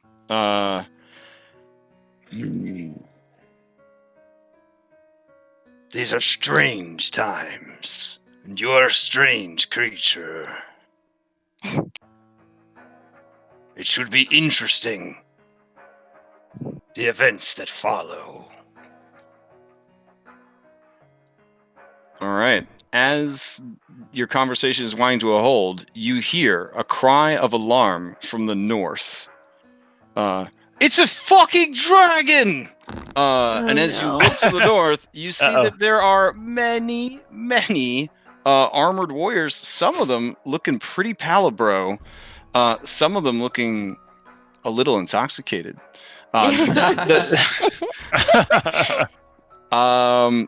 Yeah, so many paladins who were on their way to drink and carouse and have a good time, or perhaps returning from such a night, heard the wild ruckus that was going on at Staggerford and went to investigate.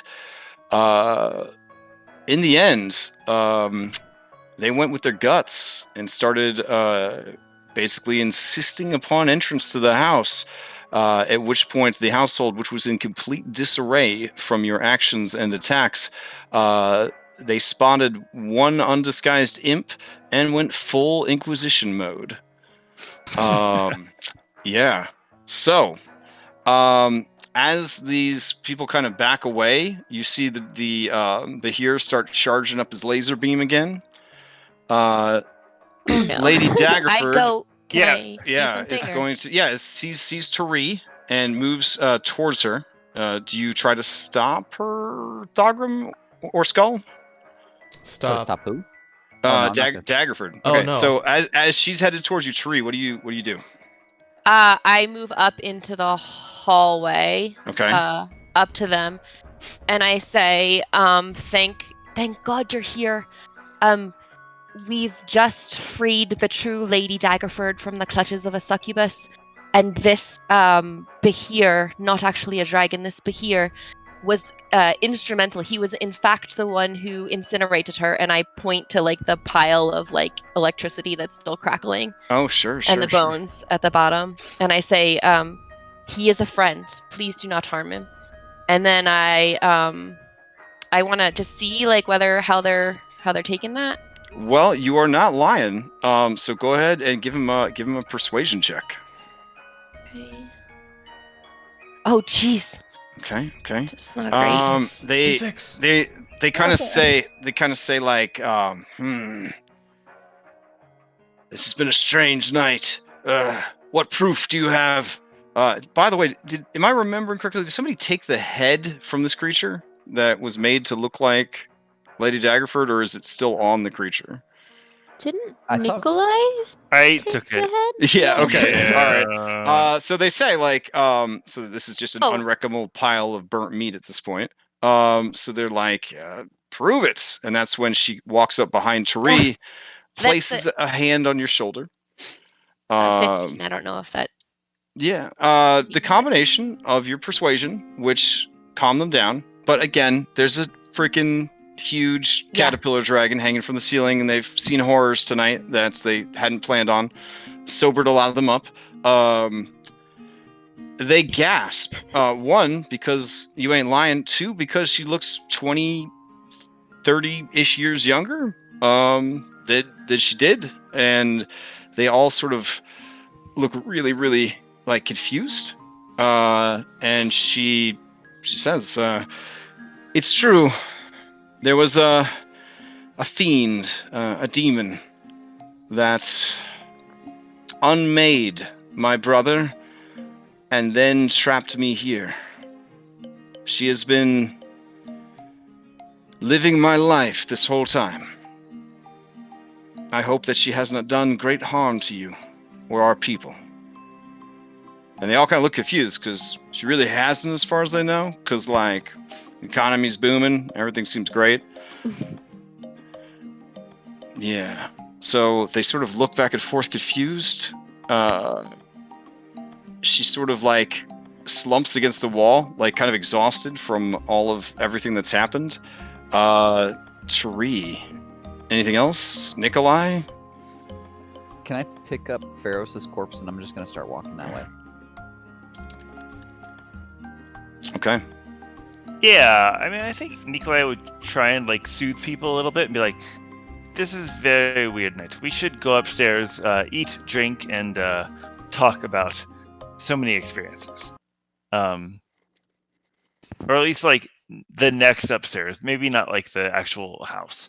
But I don't know. We can probably work with these people. Maybe. Okay. At Lady Daggerford's insistence, the Bahir is left alone. The prisoners are rounded up, who are no prisoners no more. Lady Daggerford tells you that as recompense for everything, obviously the contents of the succubi's vault belong solely to you. So there's that. Justin is of his right mind again, which is good. He's a fucking hero. Let's just do a jumbo stack, maybe, and I'll take everybody back to the start page. Yes. Real quick, if they'll allow me, I need to go back to the scimitar where all the blood's at. Sure. That's pretty important. So if I can, I'd like to put it into a vial. Yeah, again, everything could switch to a more theater of the mind situation because you are done in this hellish place. And Lakey Daggerfoot, I do not mean to be too impertinent, but we lost a good friend named Pharos. He will need expensive, I think, spell to bring him back. Could you help us in this endeavor after freeing you from that mirror? She looks at you, insulted and incredulous that you would ask such a question of her. And she says, "Of course." Oh. Well, I do not mean to be. I apologize, Lady Daggerfoot. And she just sort of begins to laugh, and it is sort of the manic laugh of somebody that is happy, but also emotionally just done. Yep. Yeah. Oh god. Yeah. I kind of want to walk by all the paladins, and as they're standing there, I kind of want to yell "I'll give whoever brings me a healer that can raise me friend here a lifetime supply of Fireforge reserve." And I say, and we've got one friend who's a blithering idiot all of a sudden. we really need her back. All right, so Nothing dies without Hilario. It's fucking garbage. Oh yeah, is Luck okay? He's just chilling there. yeah, I mean, he was quote unquote arrested. Quote unquote. But he, because Tabaxi, because it has wares, et cetera, racism. But the people that he saved are able to smooth it over a little bit. The main issue is that he started fighting the Palabros when they went after Ebenfang. So in defense of Ebenfang, they basically did not kill him, but subdued him, and they did subdue Ebenfang as well, which was a traumatic experience for him. So there's that. But let me get you guys back to your start page. All right. If anybody has some chill but not too chill that we start falling asleep music to play during this exposition, that would be cool.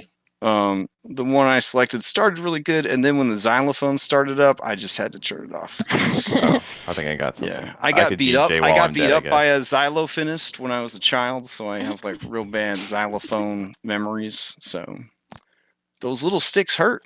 The little ball in the end. Yeah. Oh, you got something? All right, just post it straight to that groovy. Right. Clear it out. Mm-hmm. There you go. All right. So a lot of exposition here. as we unpack this. Now, the events that we're going to cover is probably going to be wibbly-wibby, timey-wimey kind of thing, right? Because you're going to need days of rest. You're going to need spellcasting. You're going to need to get your brains fixed. You're going to need to be brought back from the dead.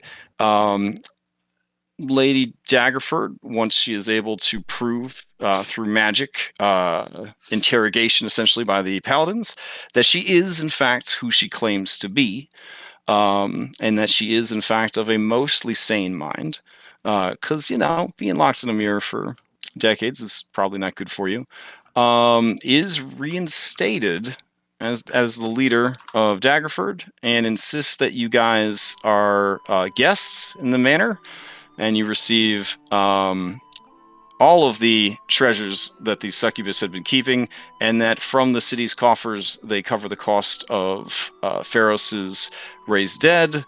Pharos, resurrection sickness ain't no fun. You spend 4 days feeling very, very sick. If you do return to life, that is the big question. Does Pharos return to life?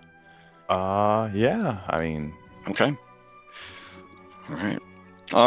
You, in the brief time that you are dead, time runs differently on the planes or whatever.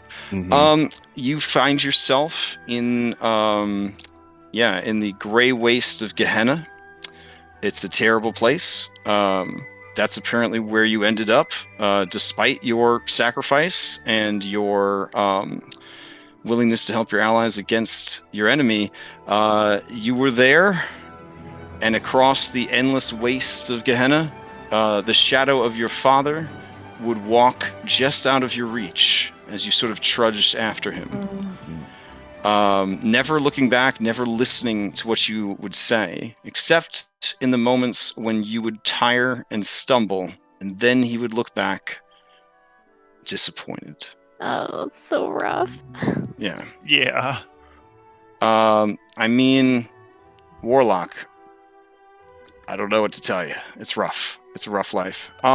So, when a divine entity shows up and says that your soul has been requisitioned to return to the prime material, I assume that you took him up on that offer? Yeah, there's nothing left for him there. Yeah, you wake up in a body that is in really bad shape. They did not. They spared no expense, but like a res or a true res is pretty out of their possibility. So they did have to do extensive surgery to sort of fix the gaping wound in your chest that was created by Skull. Sew a lot of your organs back. There were a couple of transplants that had to be done. So not all the organs are yours anymore. So that's a whole thing. But they replaced everything that was destroyed. You have many broken ribs. You have at least 4 days where you just feel like absolute garbage, which is the resurrection sickness. And yeah, you have this scar on your chest that basically looks like somebody used a melon scooper to just take out your heart. Oof. Yeah. No hard feelings. No. If anything is needed, I'll manufacture anything that's required to put his body back together. You know what I mean? Yeah, for sure. Some like steel enforced bones for his ribs. Maybe sneak those in. All right, fair enough. Because Thogrim, he doesn't want to see it happen again, so he's going to do whatever he can, being a weaponsmith, armorsmith kind of person. I mean, do you sneak down to the body as it's being prepped for raised dead, bribe everyone to leave, and go full RoboCop? Does he have to respec as a warforged, or? May God be with you. I'm gonna spend a couple hours each day just reinforcing his old rib cage and stuff like that. So the divine entity that retrieved you, you have a feeling is the same divine entity that has been trying to reach out to you through these new quote-unquote yucky paladin powers. That was endeavoring very hard to sort of lead you away from the path that you have chosen. Now, perhaps seeing what rewards really waited for you in the service of Xrixyss, you may want to rethink the rest of your career path. Sometimes it takes something that bad to make people, I don't know, scared straight, essentially, or scared less edgy. No, maybe. But yeah, it was an Little ordeal nail down file there. to those edges. Yeah, it was definitely an ordeal down there. So yeah, you're basically, they recommend bed rest for at least 4 days, and then you can kind of get around stiffly afterwards. So while that is happening, they do restore Illyria's mind. Illyria, it is very embarrassing because you remember every moment of Cave Illyria time. The rolling around on the floor, squeaking like a bat, the incredible feats of acrobatics that you performed to escape from like 15 different grapples. When you started biting a paladin on the face because it knocked Ebenfang unconscious. Yeah, all that comes back in a crushing wave as your mind is restored to you. I think Illyria would probably want to stay secluded, and if she can, kind of watch over Ebenfang like Ebenfang watched over her. Okay. And while yeah. Illyria and Pharos were kind of in the stages of recovery, I think Tari would have gone like not slept at all, just gone back and forth between them, like playing songs for them, like trying to remind them of who they were, like all of the best qualities of them, you know, like you were this way and you never had any pebbles in your bow. Just in my brain, they went into my brain.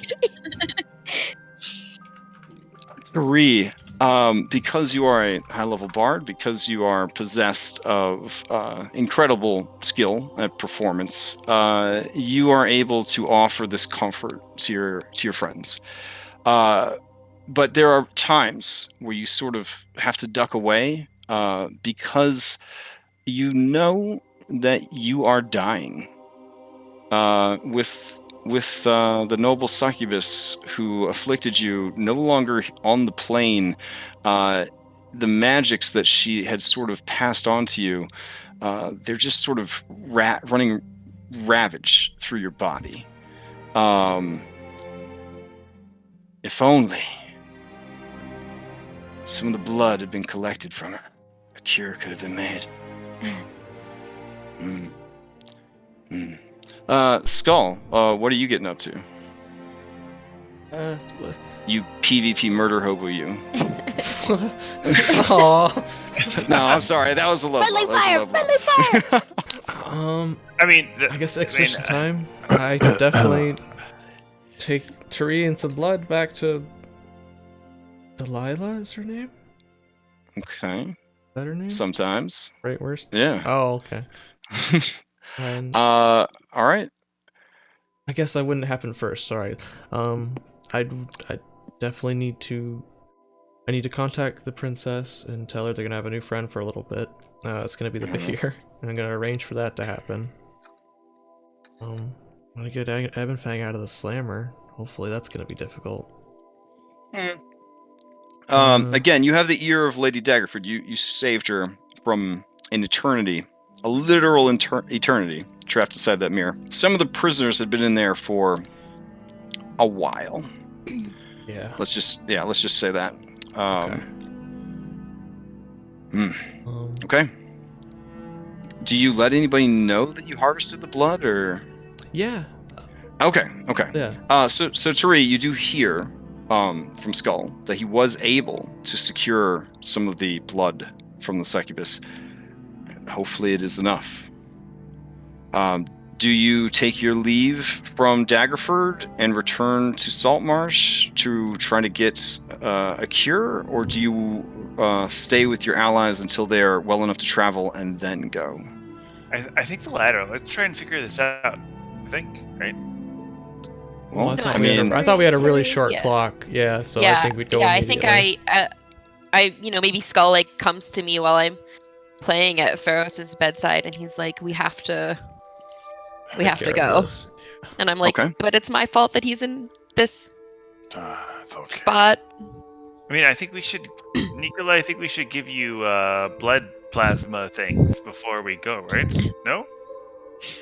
Well, I'll go. I'll go, but I'll come back. I believe Gellen's lovely wife was going to use the blood to make a cure for Tari. Yes, I remember. Yeah. Oh, okay, cool. Yep.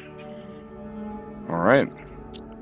So who wants to split from the group to take Tari back to Saltmarsh? Nikolai will go. Okay, so Nikolai Skull, are you going to go as well? I guarantee you, Ebenfang wants to get the fuck out of Daggerford. Yeah, He I don't like. definitely get him. All right, he doesn't like Daggerford anymore at all. Okay. Pharos probably needs to stay because bedridden. Yeah. Illyria, you have your mind back. Do you want to stay with Pharos, or do you want to head with the rest of the party back to Saltmarsh and then come back for Pharos? Knowing that I couldn't help in the dungeon, I would at least want to be able to help them get back as quickly as possible. If I go with them, it'll be That's true. faster. As a ranger, you will increase their speed. Thogrum, do you return to Saltmarsh, or do you stay with Pharos as he recovers? So I'm gonna pretty much enlist one of the forges, and I'm gonna spend like the first 2 days trying to make armor for Pharos that's better. Okay. All right. To the So point where it drives him to exhaustion, using fabricate and every spell he has to make better something. Even if it's not better, he's just gonna keep remaking armor over and over again. all right. Oof. Okay. Does Spencer go with Illyria or stay with Pharos? I'm gonna leave Spencer with Pharos. Okay. The crushing weight of this whalehound is a comfort to your mending bones. There. I'll have Spencer help me at the forge, spitting on the metal. All right. I'll just try to run through all this to kind of give you guys an idea of exposition of the people that you were able to save. So hold on just a sec. All right. So, so we handled the Bahir. You would have had to polymorph him to get him out of the dungeon. And then I guess release his polymorph self out into the swamps with directions on how to get to the lizard folk? Question mark. Sure. Yeah. Yeah. And then you use the sending stone to let them know he's coming. Okay. Yeah, an ally. If anything, he is a powerful monster. And his presence would definitely deter the rival tribe from giving them problems. Would he be enough to stand up to an ancient black dragon? Nah, No. probably. Yeah, that's not gonna happen. But he is a fucking Bahir, so he's got that going for him. All right, let's see. We got Benedict Wheatflow. So he was a worshiper of Lathander. He's very happy to have been saved. He vouches for you guys. He wishes he had more to give. His holdings were all basically turned over to the church in his absence. So he's got to kind of restart his whole life. He does offer you his services when he finds out that you do have a crew. Saying that he never got out to see the ocean as much as he wanted, and with everyone he knows having essentially aged out, he has to start over somewhere. And if you're willing to have him, he definitely be willing to join your crew. And if you don't mind having a low-level priest join your crew. That would be awesome. Yes, no. I think we're for it. Yep. Yeah. Sounds good. He's the priest of Lathander. Lathander, yeah, he's the he is like the god of white people. That is to say, he is human god. He is the god of humanity. Also the sun. But traditionally over the years, He's been a huge proponent of humanity, and sometimes he really pushes the boundaries of what lawful good is, with like ethnic cleansing crusades and stuff. He's working on his PR because 5th edition is a gentler, kinder world. So he's trying to reinvent himself. Nowadays, the Priests of Lathander, they kind of set up like Apple stores, basically, where, you come into this beautiful temple and they have like competitive pricing for like their healing services and stuff like that. They use the money they gain from donations to invest in local businesses. The church is very, very wealthy, and they use that wealth to guide human civilization. I want to try to convince him to switch over to Gond. If he switches over to Gond, then I'll give him a place to like stay and offer Wow. him, I mean, he's a forward-thinking guy. He's certainly willing to give Gond a chance, but while he doesn't have a problem with polytheism, he knows that the gods are very jealous about that sort of thing. He says that if you're willing to take him on as someone who is willing to learn, but he will not openly denounce his faith in Lathander. I mean, his prayers to Lathander were the only thing that kept him sane in the decades he spent trapped in the mirror. Mhm. So, Alright. yeah. All right. So let's see. Galagale Methanime. All right. Yeah, he is very happy that you saved him. But he is a worshiper of Torm, and he wants to rejoin his order. So that is what he'd like to do. Let's see. The tiefling, Magnanimity. She is a monk. She's she's into martial arts and kicking ass. She doesn't have much on her, but she confirms that you live in Saltmarsh and promises to send you something when she has reunited with her monastery.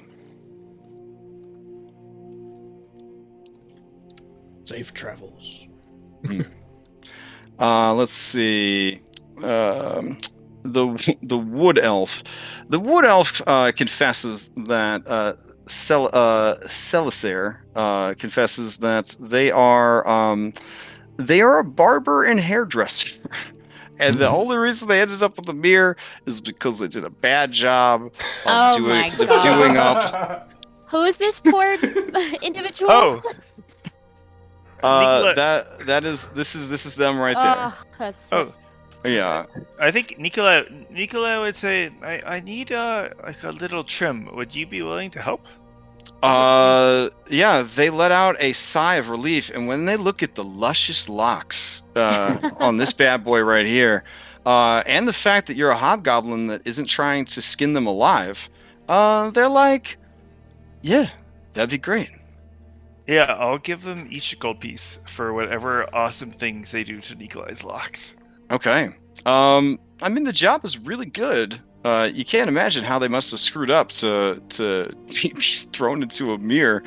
As an elf, they pretty much just went into reverie most of the time, so they just sort of meditated through it.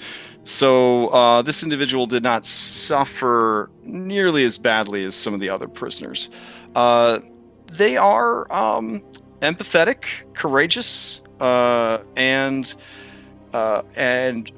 altruistic. They would very much like to sign on with you guys if you, I don't know, need essentially a page, a person that keeps you looking fine and keeps all your stuff in order, like a personal assistant / stylist. We need to set up. We just need to build a mini mall. Mm-hmm. a little strip mall on the beach. buy out the old lady that lives near our house. Whatever. Wow. Whoa. What was... Nikolai. All right, so Peter. Oh, keep going, Nikolai. Sorry. Yeah, he would like to hire them on, but he like feels there's like a weird gender dynamic going on, so he like wants to well, you know, it's not like I'm a guy and you're a woman, and it's always like guys are like in charge of the women. That'd be weird. No. Yeah. So he wants to like that have that be a thing. Celicer informs you that they are one of the blessed of Coralon. So each morning, they just choose to be male or female. Oh. Because that is actually an elf thing in Forgotten Realms. He'll pay them an extra gold piece a day, because that's amazing. Okay. And yeah, he wants to look fine every day, I guess. All right. Yeah. There you go. You now have a personal stylist and assistant. All right. You can check that off the wizard bucket list. All right. So Peter, this fresh-faced bad boy right here, was actually a paladin. He was turned away from his god Lathander and multiclassed into Hexblade. She was going to show him the world, shining, shimmering, splendid. And he done goofed. She caught him with another, and in her jealous fury, threw him into the mirror. Yeah, it didn't take much, apparently. She got a hair trigger. Yeah. So, he's just sort of too edgelord to hang out with do-gooders like you. So he thanks you for saving him, but in like an emotionally constipated kind of way. You know, like, I never asked for your help. Kind of deal. And then he like walks dramatically off into the sunset. We only have time to take care of one Hexblade. Fair. I'm sure he'll stumble. I'm sure he'll stumble upon another patron and make more bad decisions. But that is what this kiddo is up to. Yeah. This guy right here. He was pretty much just a live-in gigolo, you know, / bodyguard. And when he finally figured out that she was, you know, a fiend, he was going to go and get help, and she found out, and that was that. Yeah. So the rest of them don't have nearly as cool stories. They're basically either just people she was interested in at one time and grew bored with, or people who she perceived had wronged them, or people who had discovered her secret, and she knew that magic would be able to, you know, speak with dead and all this other kind of stuff. It's much more efficient to just throw people into a pocket dimension in a high fantasy world than it is to kill them. Killing people is a messy way to get rid of them. So, yeah. Justin apologizes to you guys for his weak will and understands if you're unimpressed with his talents. He was hoping to join up with your crew and heroes like you, but he understands if he failed the initiation. He says with a choked chuckle.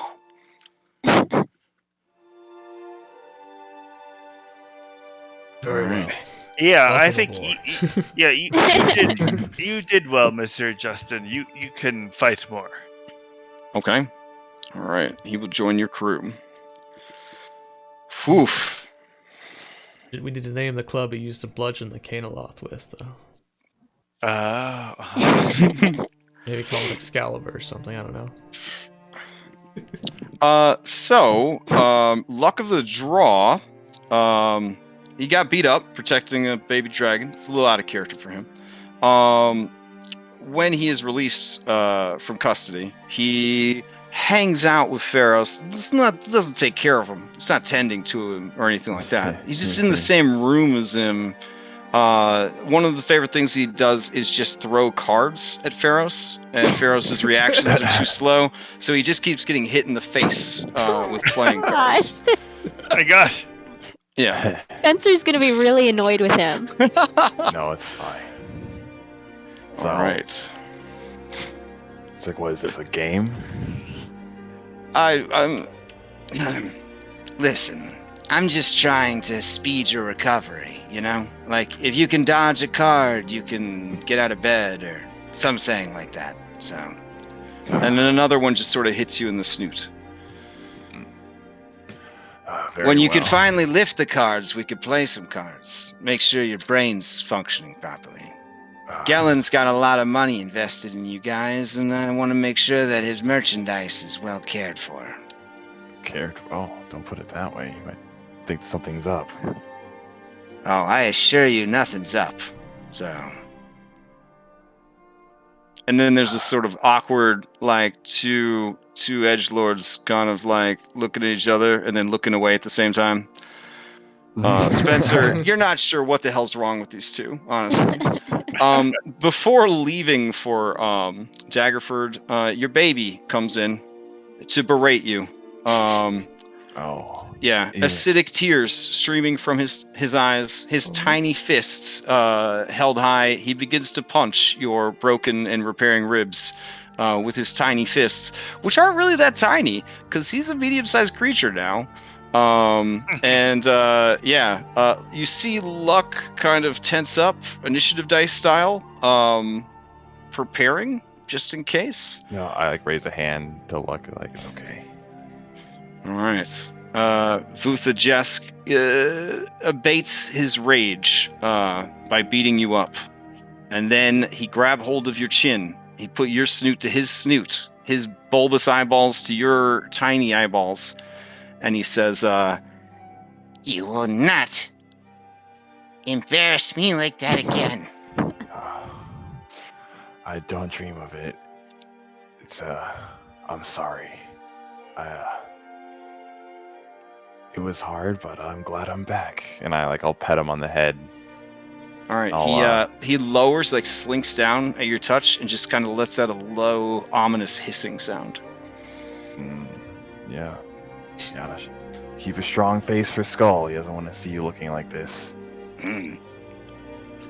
I am impressed that Skull was able to kill you so easily. This firmly puts you in the second place position. Hey, so you know, Skull can only kill me when I'm already knocked out, so... Yeah, well, perhaps when you're better, we can have some blood sport to see who is the strongest. Yeah, so I'm glad Skull could hit a lifeless body. It's true.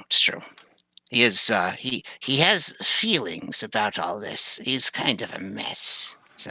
I know I'm gonna give him a little shit for it, but it's okay. Don't tell him. Well, if I don't see you again, No, you gotta be strong. I'm glad you're not dead. And he kind of slithers out of the room. Ferris retuck himself, and stare, self-satisfied at the ceiling that everyone's okay. You feel something next to your head, and turning your head, you see Shit. he has left you something to keep you safe. I'll pick it up and look it back and forth. It's like, I've seen this thing around too many times. I don't think this is magical. Is it? And then I'll put it aside. You activate your inner lenses. It is not magical. All right, buddy. Well, the adventure's not over yet. And I'll put him to the nightstand, I guess. Okay. As you do, his head floop just a little bit to the left, and you realize the left is west towards the sea. All right. So that has transpired. Okay. Does anybody, while things are being sorted, take time to approach Lady Daggerford, or are you going to just give it a few days, take care of Tari, then return to pick up your friend, then meet with her to kind of get things sorted out? So I never knew the real Lady Daggerford, did I? Like, No, you did not. Okay. Yeah. Did Dad know her, or was it was the swap happened before? The swap happened before. Okay. She does come to see you, because she kind of sees in you like a kindred spirit a little bit, and explains to you that she was taken in by Xrixyss when she was young because she was tired of living in her brother's shadow. And it was Xrixyss who helped her fund and hire the adventurers who overthrew and eventually killed her brother, which then secured for her Daggerford. And that was when she got tossed into the mirror and replaced. Yeah. Xrixyss knows how to get to you, I guess. So, yeah. So we basically are two people from the same sort of abusive relationship. So she kind of I don't know. She like wants to talk about it, but doesn't want to talk Right. about it. Yeah, kind of gauging if you wanted to talk about it. I'll just like tell her like what happened during her absence. Since I would know the most. Since you've been there while it all unfolded, there is this feeling of like confused, like shame on her face because she can't deny that Daggerford is like prospering. And she's like, she knows that people like were eaten essentially by this woman, this creature, and tortured, and like that she was evil and did evil things. And that's what makes her so frustrated and confused. She kind of expected to come out of here and just there'd be like a hellscape of, like imprisoned mortals and demons everywhere and the whole deal. And she comes out to find things better than ever. And there's this like weird feeling that now she has to live in her own shadow. Well, it'll be better than without the people eating. There's still room to improve. There's cities to lease out. There's things to expand. Look forward, without the people eating. All right. I'll try to encourage her that it's gonna be okay. All right. She spends a good deal of time learning from you what happened in her absence, and as you kind of hit upon the whole acquisition of Saltmarsh deal,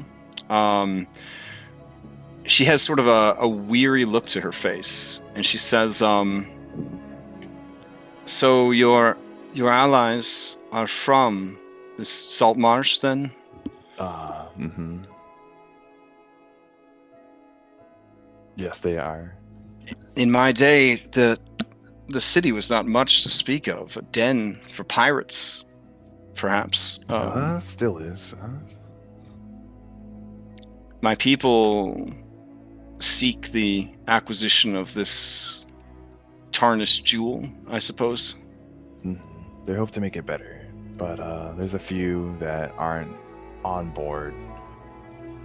But I mean, who knows what the future holds? Maybe not Saltmarsh. Maybe anywhere.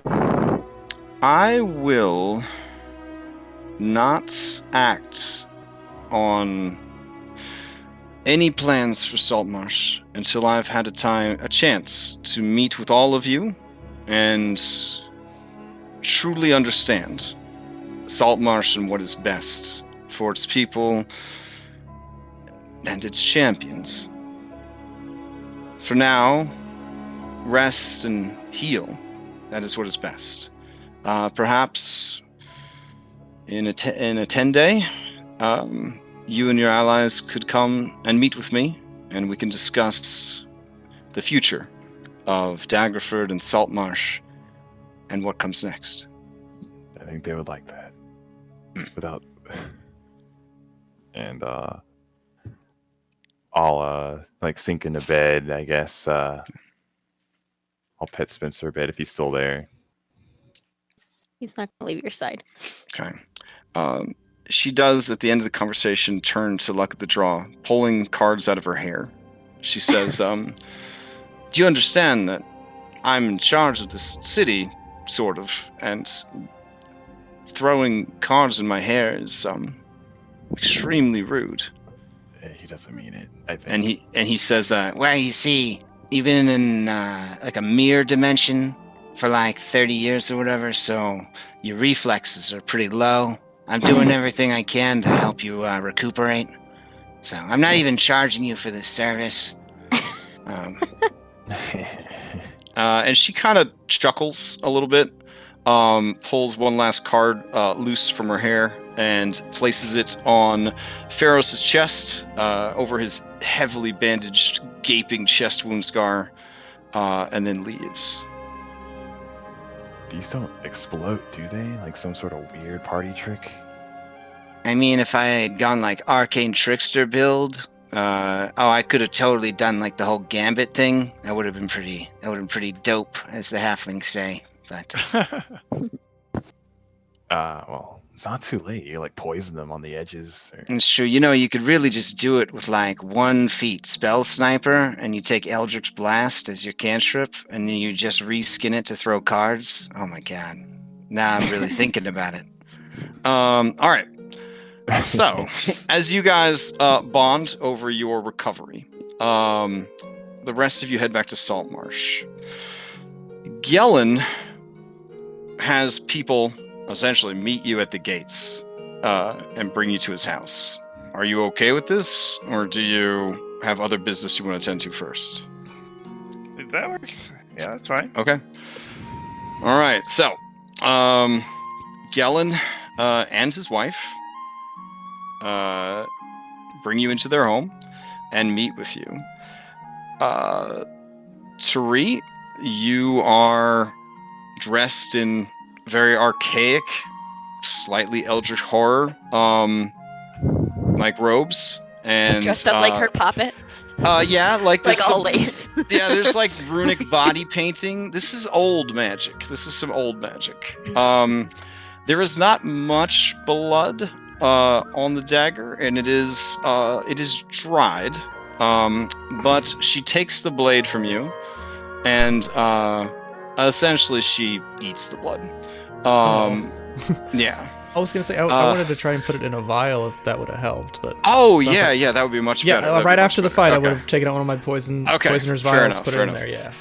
Okay, in that It's case, important. It's important. Yeah, she drinks the blood, and infused with the magic, lingering in the blood, she is able to finish what Thogrim started, and ends the broken curse of vampirism.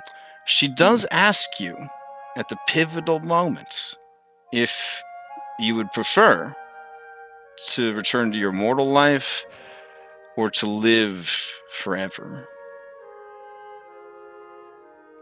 I think But then about there's like it. a small asterisk and like a whole lot of like terms and conditions show up, and there's stuff about like running Quid pro water, quo. silvered weapons, feeding on people, can't go out in the daylight spell gonna wreck your day. Like the whole thing starts kind of blazing up. Yeah, I definitely think about it, and then I remember Illyria like rolling on the floor and like batting at things, and I can't do that to her. Like I'm like, no, I have to. I want to stay with my friends. Okay. I can't lose them.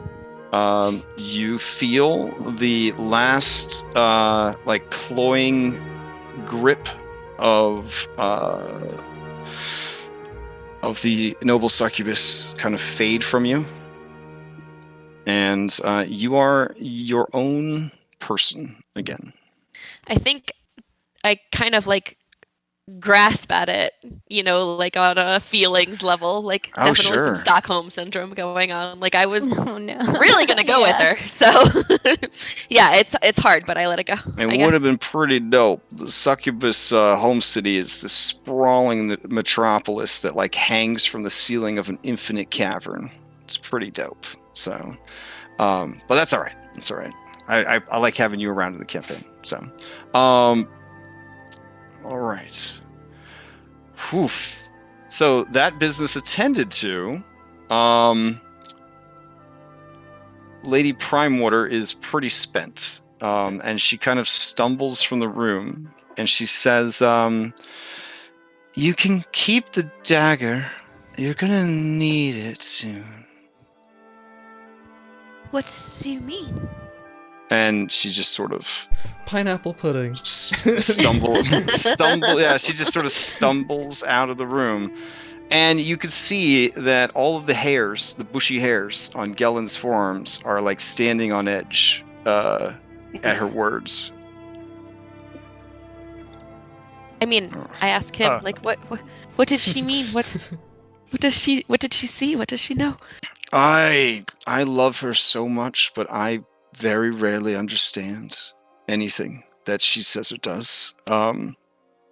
Is she dead? What? Huh?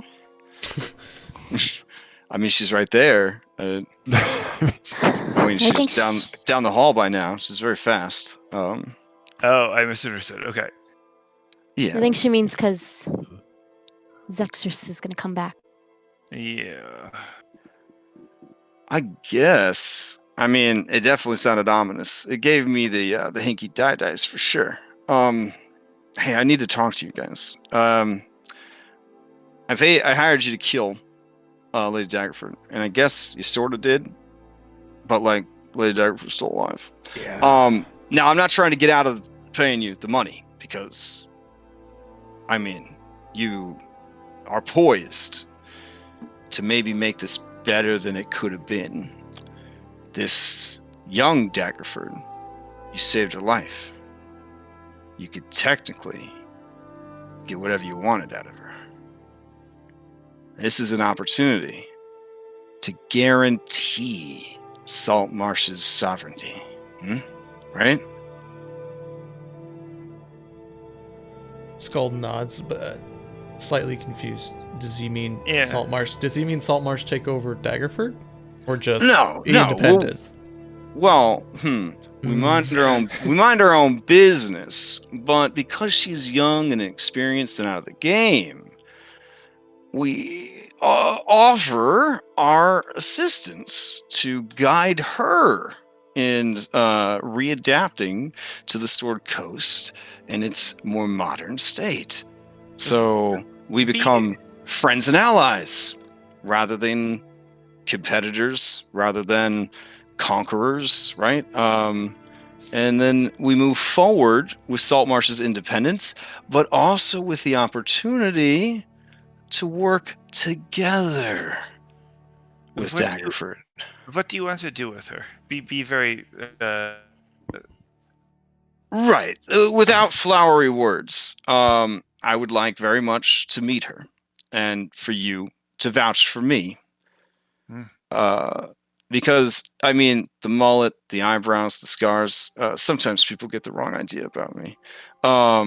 So I just want her to know that she probably has trust issues, that I and Ida and Saltmarsh have always been allies of Daggerford, and all we've ever sought is to retain our independence. I just want her to know that the council is going to try and argue that she is unfit to rule, but that we will stand with her as long as she stands with our independence. Very well. I think I can agree to that personally. I mean, that seems reasonable. I guess I want to check to make sure that Ida agreed to what he was saying, but Sure. if he does, yeah. Yeah, timey-wimey exposition stuff. Ida does show up, not instantaneously, but she does agree to meet. And she is very out of the loop on what's going on. She did not know that you had an assassination mission to kill her or anything like that. She's just finding out, because it's crazy that Lady Daggerford was really Lady Daggerford, and she was in the basement the whole time, and it's like out of a fairy tale. And yeah. So when you do finally sit down to meet with her, you feel that maybe Gellin Prime Order may have already talked to her. But Ida basically says, well, that's the thing, you see. All my misgivings about that woman, they were on point. They were on point. See, I know the good eggs from the bad eggs. I do. And I knew that she was no good. Not just because of all the anti-aging stuff. I wasn't jealous of that. No. And I just want to point out that sometimes something can be too good to be true. Yeah? You get a beautiful apple, and it's full of worms. So. But this poor girl, she has no family. She has no heir. She's been gone for over 30 years. Her city has a council that has, in their opinion, had the run of the place. And they're going to find some way to discredit this girl. Say that she's been compromised. Say that she killed her brother, which I'm pretty sure she did. There's going to be a lot of accusations thrown her way. She's the victim here, but perhaps also the culprit. You've met her. What measure do you make of this woman in the brief time that you've known her? Woman, I say, she's barely more than a child. I mean, I think Nikolai's on the same page with Ada. I argue for her. Just the leadership that she showed.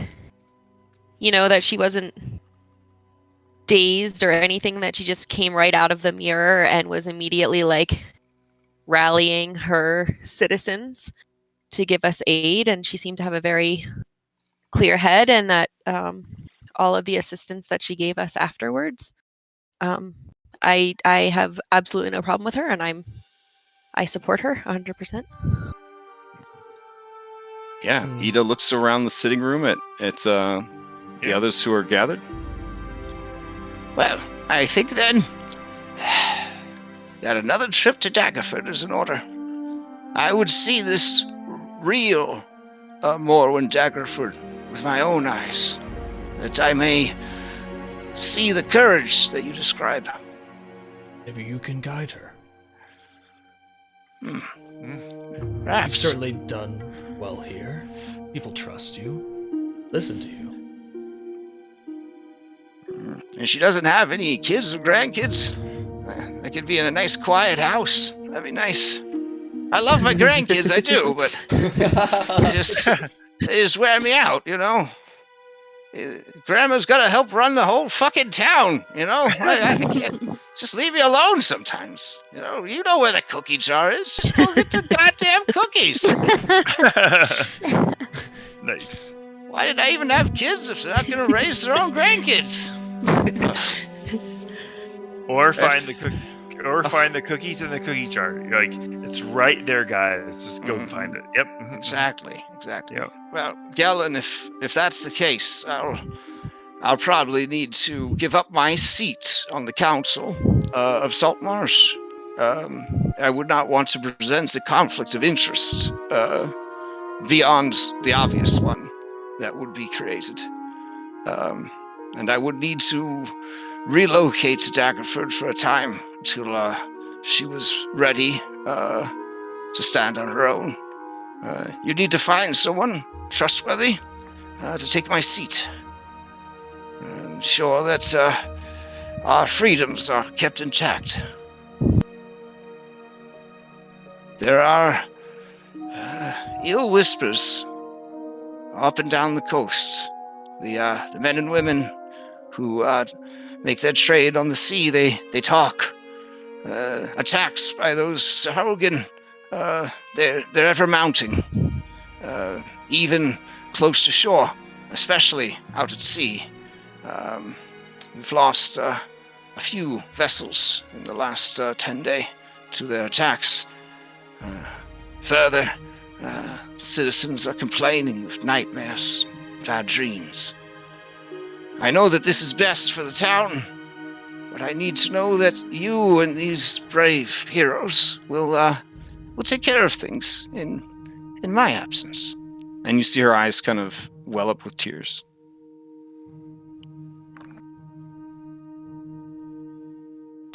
I tear a little bit too, and I look at her and I kind of nod, like, well.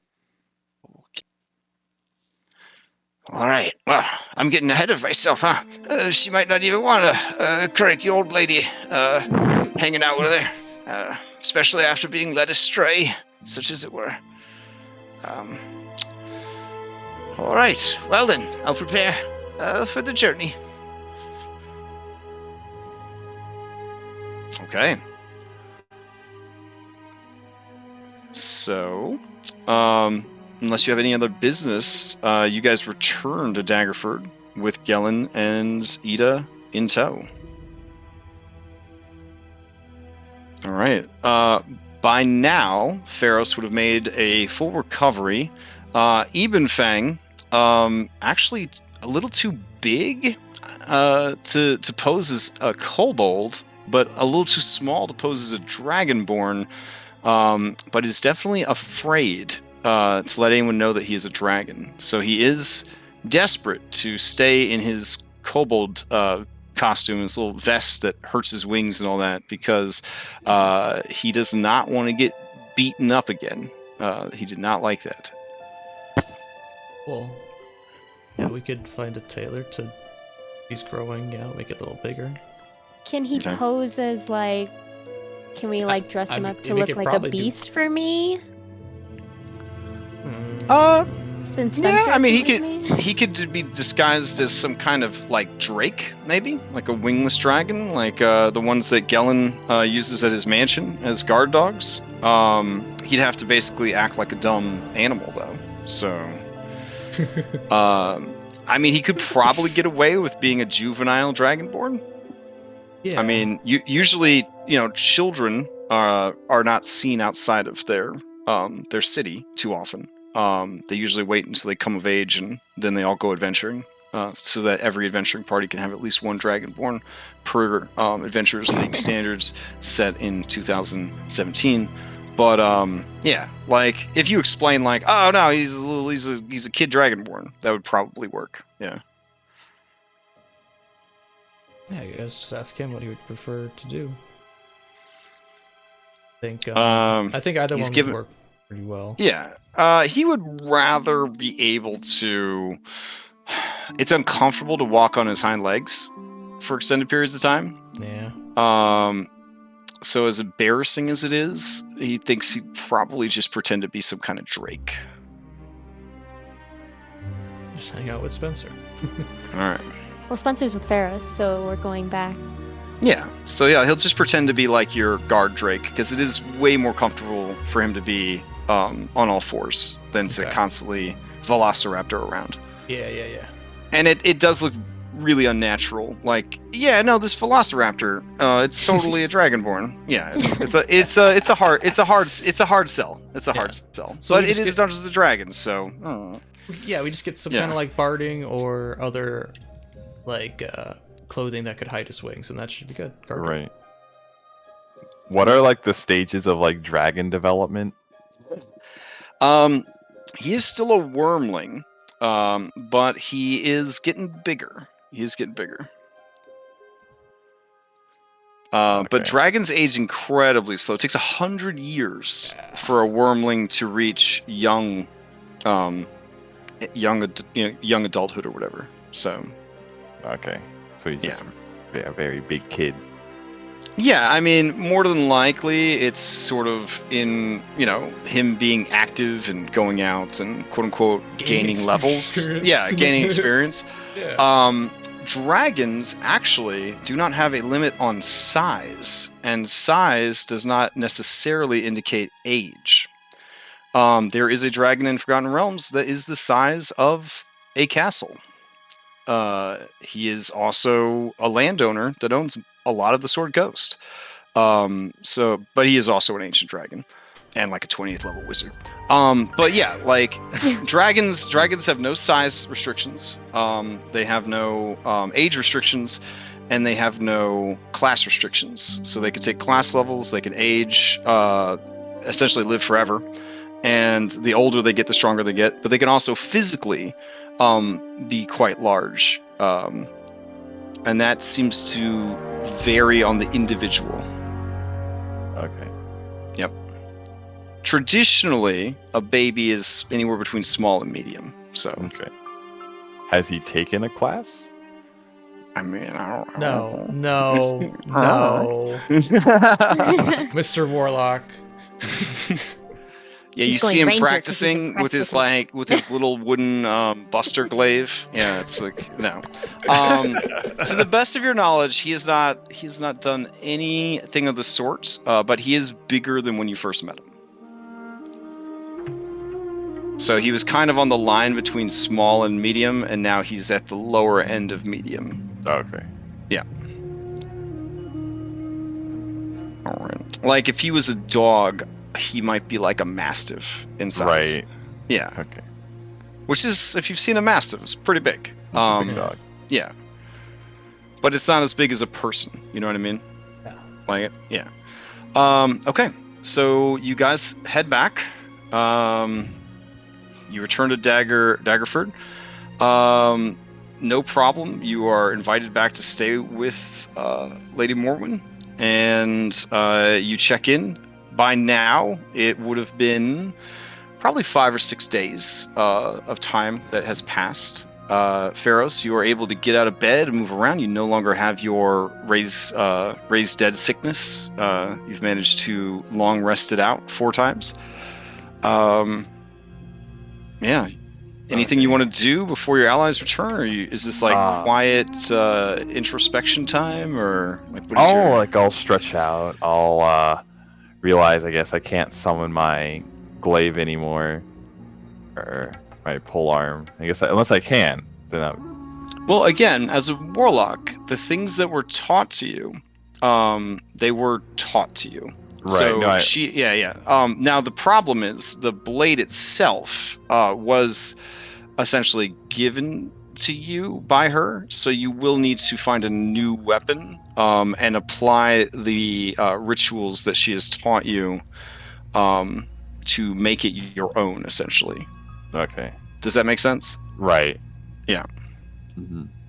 I'll like talk to I'll walk around, see if there's any weapon shops that could replace just a normal pole arm. Oh yeah. That's not even. Serge has been with you the whole time. I know. I know. I was actually looking for it. I can't find it.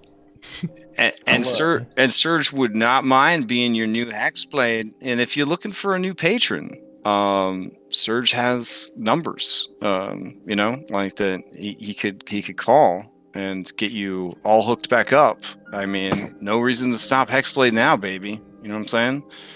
Doggerm will offer to make him any weapon he wants. Okay. All right, cool. If Serge is calling to me, I'll answer yeah. It's do you know anybody? Is anyone free? And, well, have you heard of She Who Hungers in the Deep? No. Wow. Next. Can't believe I ruined my relationship with it. You did not even consider it.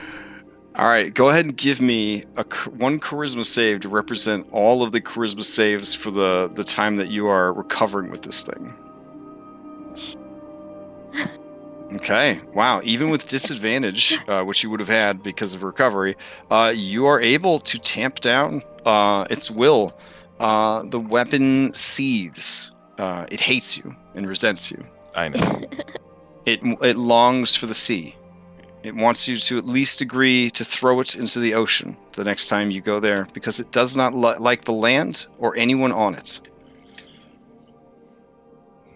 Well, you did try to control my mind that one time. You almost got me killed once. I'm losing track of the amount of times, but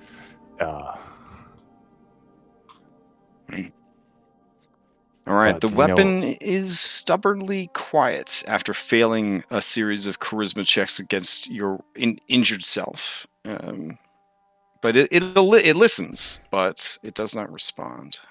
okay.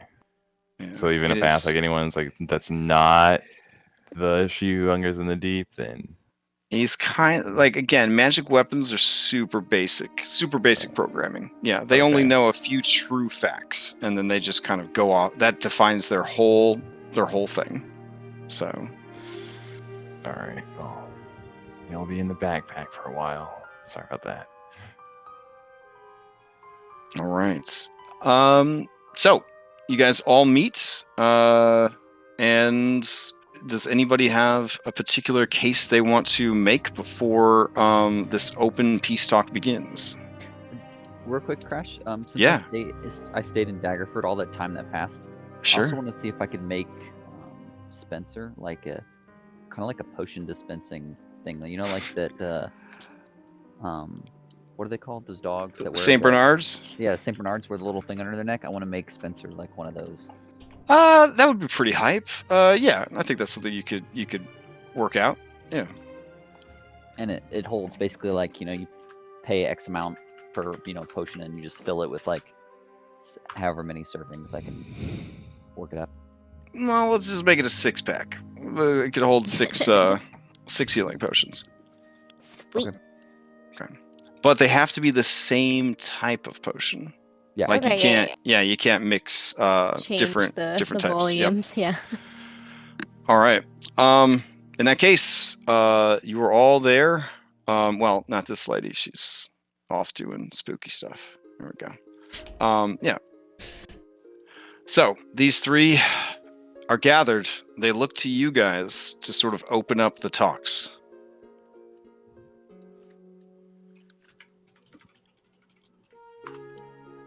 Um, All right. Oh, Fogrum wants to push in like a cart of like firefighting kind of slowly, like I like it. just like Okay. a drink Always cart, in the you know, side like hustle. so, like you're pushing down like a stewardess pushing down like a cart down the aisle of. Oh, sure. Okay. Kind of walk around and offer everyone a drink and put it down. Yeah, I before we mean, start talking. she's had nothing to eat or drink for 30 years, so she may be overindulging a little bit now that she's back in the real world. Lady Daggerford, I don't know if you've ever tried this, but this is me special Fireforge Reserve. Right? Mhm. You let me know how you like it, and we'll Okay. get you some more. There's no legal drinking age in Forgotten Realms, so yeah, she drinks it almost greedily, and then makes sort of the my mouth is burning, my insides are burning kind of gasp after chugging too much at once. Her eyes kind of well with tears. She grimaces, and then she smiles, nodding appreciatively of the elaborate taste. Yeah, it's good, huh? It really gets you on the insides. You're alive, huh? All right. So you've brought to me 2 representatives from the town of Saltmarsh, which I understand in the last 30 years has attained a great deal of its own prosperity. Enough that my impostered self felt that it was a jewel worthy of adding to her collection. That is correct. Those who I owe my life to, please introduce these allies of yours, that I might know them as you know them. That handsome gentleman with the long flowing locks is Gellin. That incredibly attractive lady over there is Ada. She blushes super hard. These are, I think you can find friendship among them. I hope we brought you back, saved you in your city to forge a strong alliance, hopefully between Daggerford and Saltmarsh. Okay. She looks to the two of them, and she says, I greet you and welcome you into my home, and I will speak plainly. I have been interrogated, zone of truth. I have been magically tested. I have been psychically probed. I have been gazed upon fully nude by high-ranking paladins and priests to make sure that I am who I claim to be. I have suffered greatly for my poor decisions and trusting nature. I cannot find in my heart the ability to trust the council of this city, given that they were so deeply in the pocket of the creature that stole everything from me. That said, I lack any sort of power to replace them or, I don't know, survive them. I am likely to face banishment, non-magical, of course, or prison. It has been revealed that I did collaborate to murder my brother. They are quick to forget that the brother I murdered had been turned into a craving monster by the same creature that then took over the city. I felt that I did what I had to do for the people of Daggerford at the time, at least what was within my means to do. I have a rightful claim, and I intend to fight for it. I would like allies in this cause, but I fear that any willing to help me would only be doing so for selfish reasons.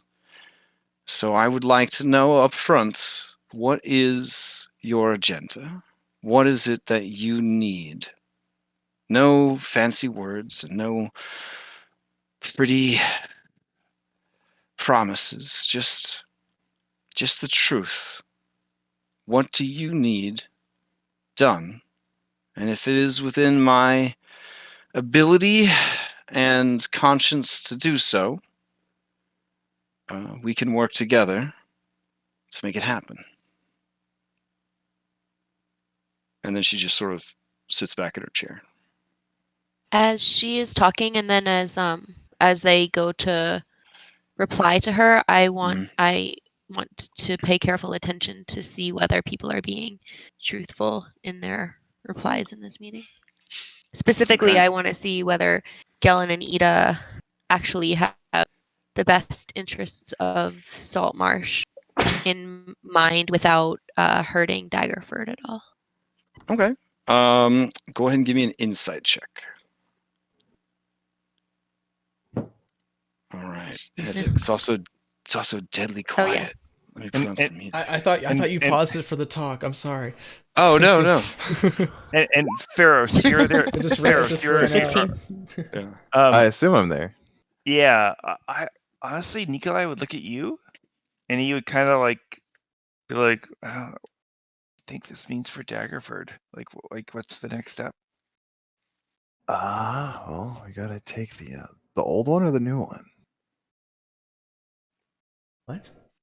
As in, like, it's like the like if it's newly diver, then I guess we should help her out. Like, she's new, she hasn't done anything. Skull, hi.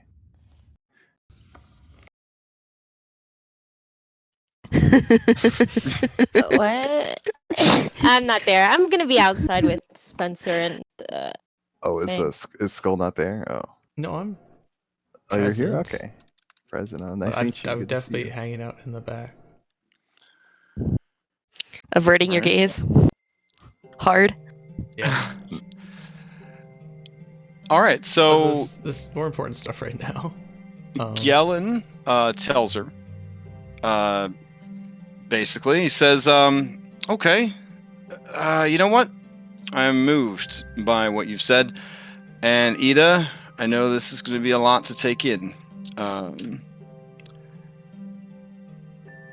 I'm sort of a crime lord.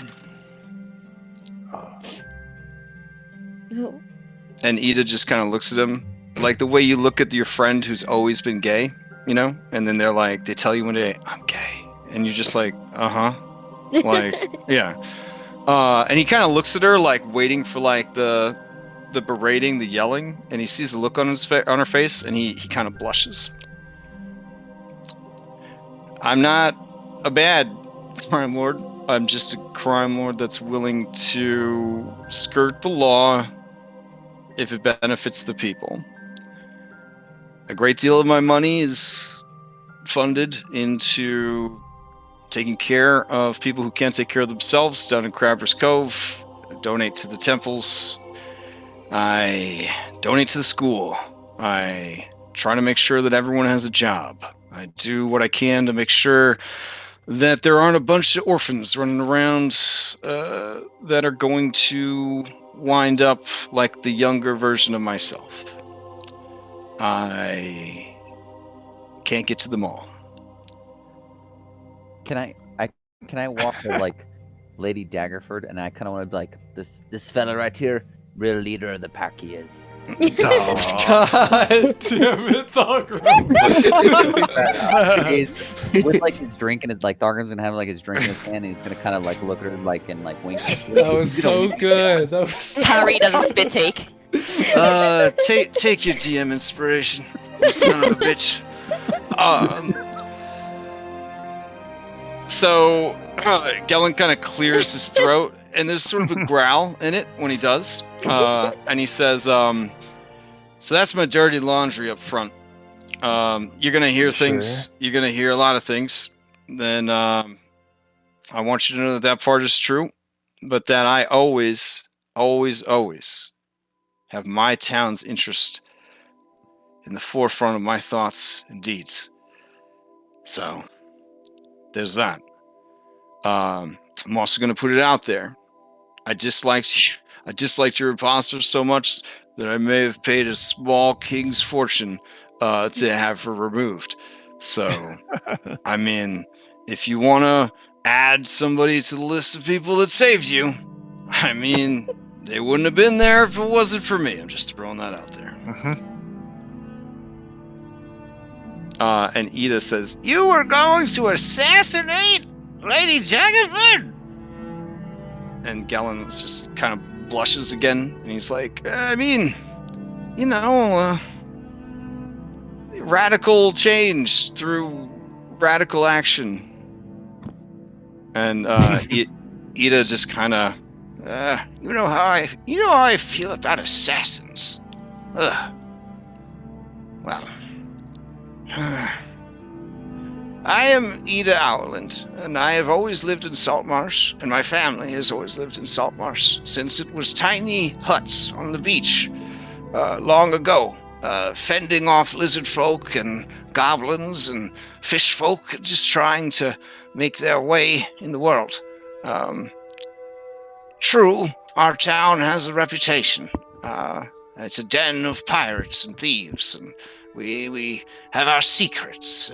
Some might even say that we have our ghosts. But we are a good people because we are a free people. And we handle our business and keep our business to ourselves.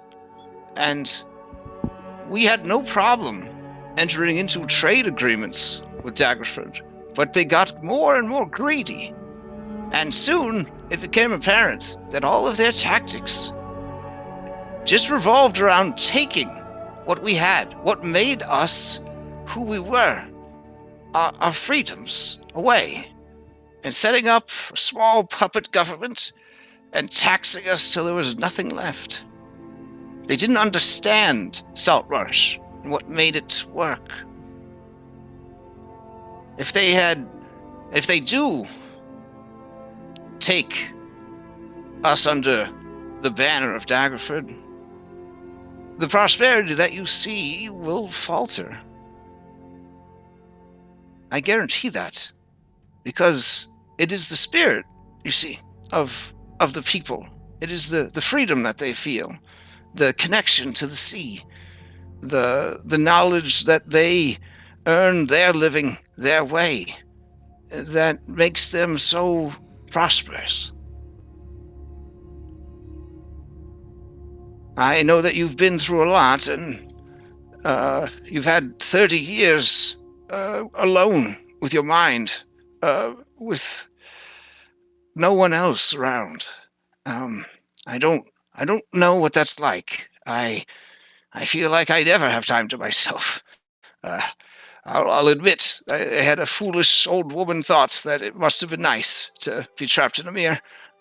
You could have at least gotten some quiet time in. I know that's probably not the case at all, but I see in you the young girl that was myself when I left Saltmarsh to try and be an adventurer. I was confused as well, and I made many decisions that weren't wise, as young people do.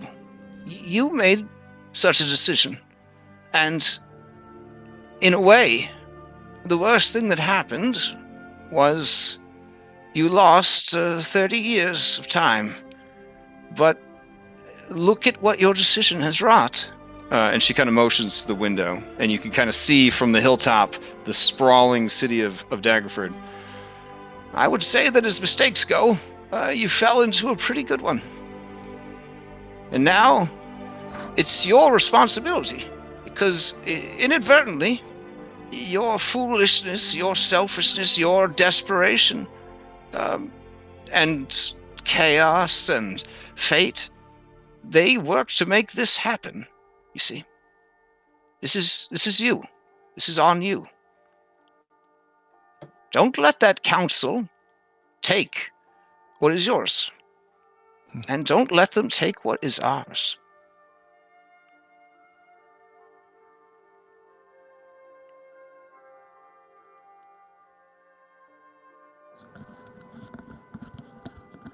All right. There's this awkward silence where any of you could jump in if you have anything to add. Otherwise, the three just sort of like stare at each other and at the table, ruminating on the words. Real quick, everyone Did in I- the party's group with like helping her out, right? So I was gonna say like, and we'll stand with you, but I'm not gonna say that without.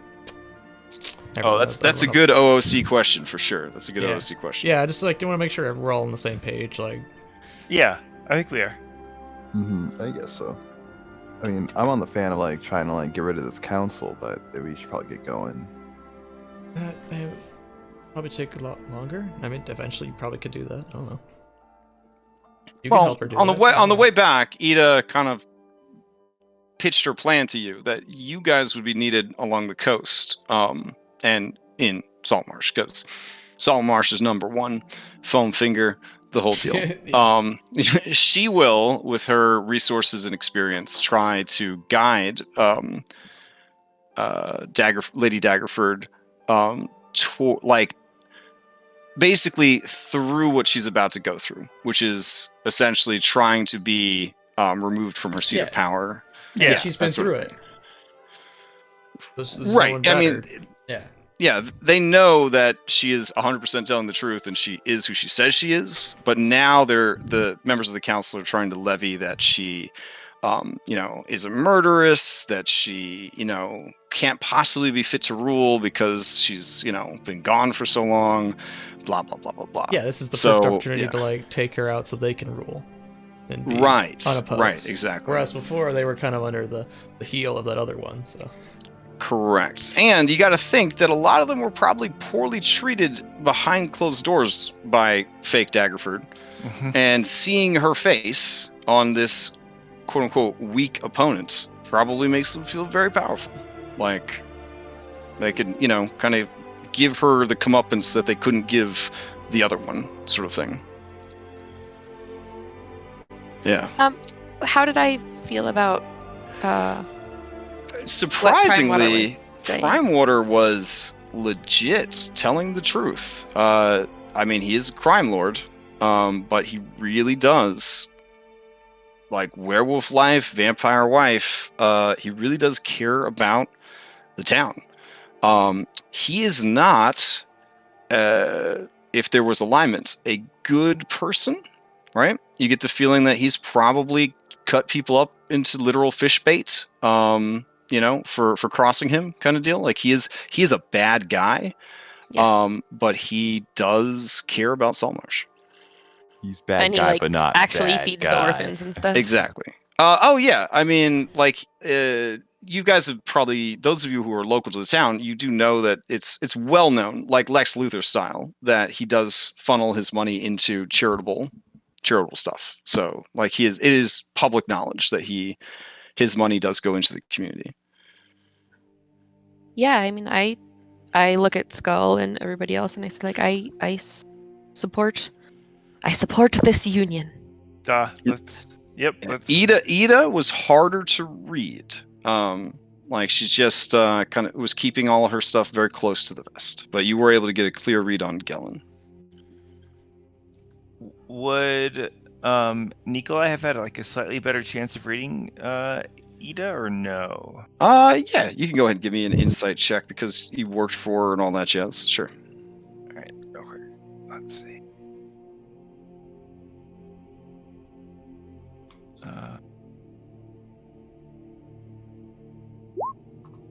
Yeah. She is just practicing good politics. That's all. Mm-hmm. She does, like, the words that she said were earnest. She selfishly views this as her only real opportunity to save the town. And I give her like a little wink, like, well, we can figure this out.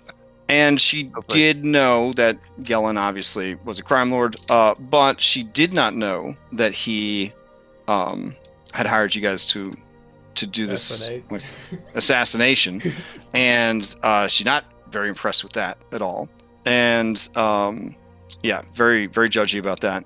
Mm-hmm. And she did not get Thogrum's leader of the pack joke at all. Didn't. I mean, she didn't know why it was. She didn't know why it was a joke. You know what I mean? I'll tell Thogrum. I think she liked your joke very much, Mr. Thogrum. At this point, like, Thogrum doesn't even crack a smile when he says it. Like, he's... Oh, right. Yeah, I was just assuming there was probably from the less socially skilled party members some chuckles, perhaps, maybe, that passed. So, yeah. Is there a way to establish, like, Pharaoh's, like, continuity of, like, nobility, as far as, like, since, I guess, assuming some rumors got spread about him that, like, Lady Dagger didn't like him anymore, or... Oh, yeah, I mean, it's known that she had nothing to do with the deal that was brokered between your father and Daggerford. But she can restore, access to your family's, estate, essentially. And the money. Oh, yeah, okay, good. Wow. He just wants to feed orphans. Yeah. Okay. So you do find out during the time that you didn't have access to your money that there was a lot of like shell game activities going on with the money, because that's how you do. So yeah, it's a little light. A lot of it was moved to other areas of interest, essentially.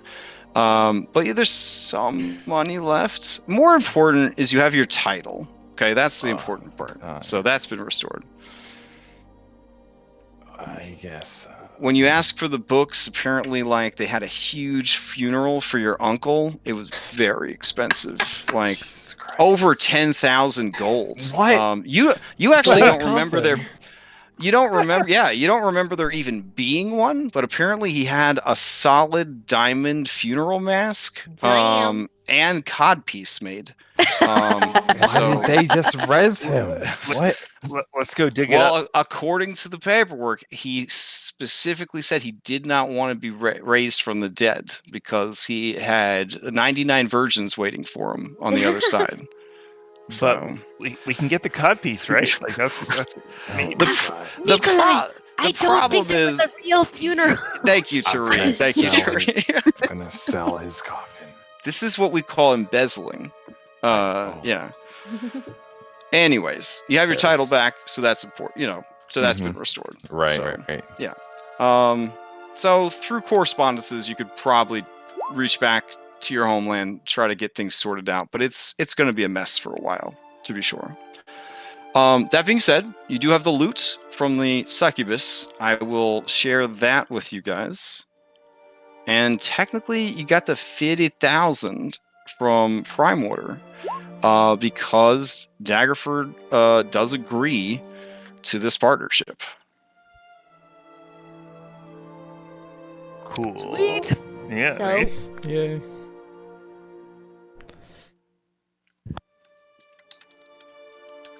All right, so let me post this over in Treasure. And I'm assuming that you identify all this stuff. Yeah. Okay, so let's just skip to the magic items, shall we? Don't want to run too late over time, but we'll get this part set up. So there were 5 greater healing pots, 2 superior healing pots, a bag of shimmering dust, a really nice lyre. I think I pronounced that right. Some stinky ointments, gloves made of living flesh. There was a sharp-edged whetstone of green and purple rock. There is a jar of purple glitter. There was an ominous mirror that got broken. There was a brown skirt with blue embellishments that was highly magical. All right, so what do they do? What do they do? All right, glad you asked.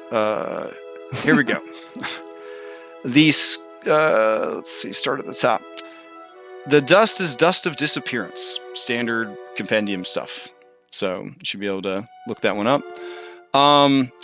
Yeah, the lyre is an instrument of the bards.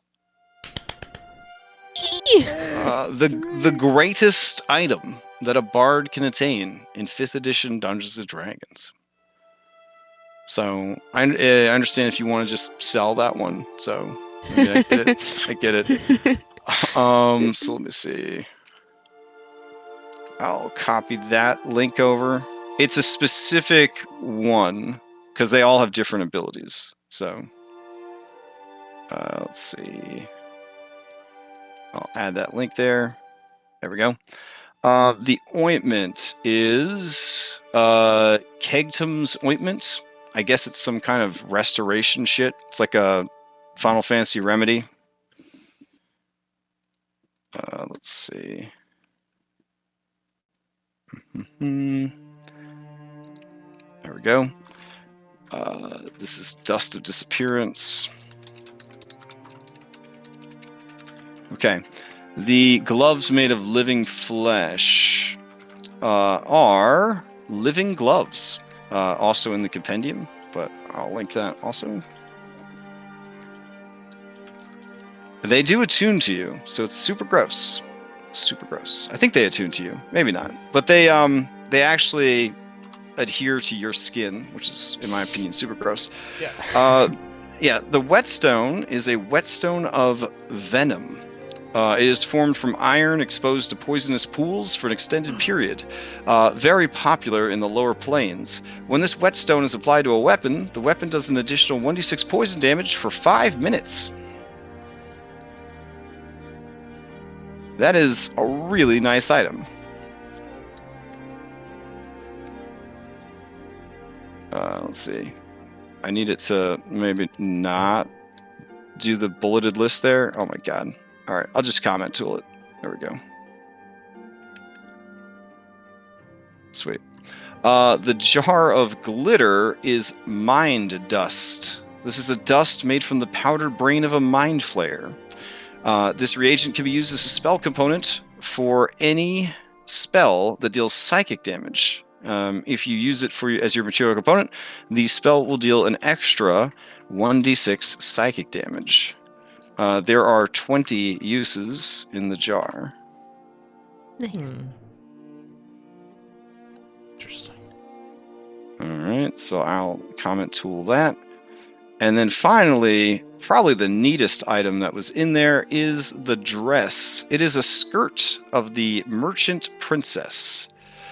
It has pockets. Both satchels in the skirt have an extra dimensional space inside, which can be used to store specific items. The left can store up to 10,000 coins. The right can store up to 50 scrolls, 5 quills, and 5 bottles of ink. As an action, you can speak a command word to open an extra-dimensional doorway in a 5-foot space in front of you. This doorway is an open arch without a door. It lasts until you speak the command word again. The interior of the extra-dimensional space is 90 feet deep, 30 feet wide, and 20 feet high. Any modifications or items you leave in the space will remain there. It's a room of requirement! When the doorway is closed, all creatures inside of the space instantly appear within 5 feet where the doorway was or in the nearest occupied space. Oh. It's like the thing where everyone puts the Raiders of the Lost Ark, all the that's a long room. 90 feet deep. Put a lot of stuff in there. Yeah. Unfortunately, when you go in there, it is a torture sex dungeon. So you may want to renovate it. Yeah, you may want to renovate it. So. That's really cool. It is really cool. Not to mention the abundant coinage, fancy artwork, gems, etc. that were also found in the vault. So, all right. I'm pretty sure you leveled up off of that, but I will run the numbers and get back to you, hopefully sooner than later. I'm making a post-it right now, putting it on my monitor. Like all the art is just lewd.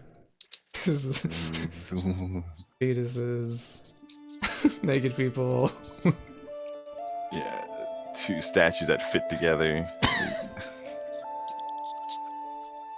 I mean, she had to keep that theme going. I say she, but maybe next time it'll be a boy. So that's the thing about those succubus incubi. So you never know what you're going to be dealing with.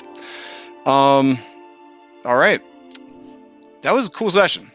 I will confess that I was very nervous today because we left off on quite a cliffhanger, and I did not know how it was going to turn out. Yeah.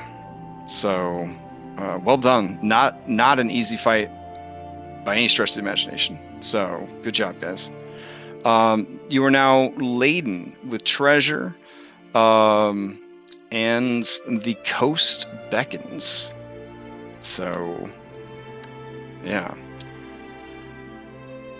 You guys have a week to figure out what you're going to do next, I guess. Awesome. Sounds good. Cool. All right. Really think. Oh God, I forgot her name. Ida Owlin. She was saying there were stuff happening on the coastline, all up and down the coast. Yes. Yep. Okay. Up and down the coast, and the people of Saltmarsh are having terrible nightmares. Where's our ship? Is it still out doing stuff? Is it back in port? You can assume that for, plot reasons, it will be available soonish, right? So if you need it, it will come back, yeah. All right. The arrangement was that you would never send it out on super long missions, so that you could make sure that you could snag it as needed. All right. Okay. All right. And I'll also probably drop a couple of quest nuggets on you guys to mull over that, kind of put things back on the track, as it were. So, all right. Cool. Yeah. I got nothing except there's a Hero Quest game on Wednesday that's full, so I'm not sure why I announced that. The last game of that West Marches series is this coming Saturday morning, so then that'll be over. I believe the DM is going to run a campaign starting a few weeks after that ends. It is like a pay-to-play game. I think he posted information about it. I don't know 100% what's going on with it, but his players that played in the West Marches game seem to have fun. So it's definitely a more old school D&D style. A lot of like hack and slash, a lot of dungeon diving. So it's a much more like crunchy. It's a crunchier game. What else? We got the contest going on to make the most wholesome character of all time. If you do not intend to enter the contest but would like to be one of the 3 secret judges for the contest, message me about it and I will get you the information to the judging. So that's all I got. Anybody else have any other announcements? Oh, I think we're good. Have a good night. All right. Night, Yeah. everybody. Yeah. Yep. Thanks. All right. That was fun. Night, Bye. everyone. Bye bye. Night, night.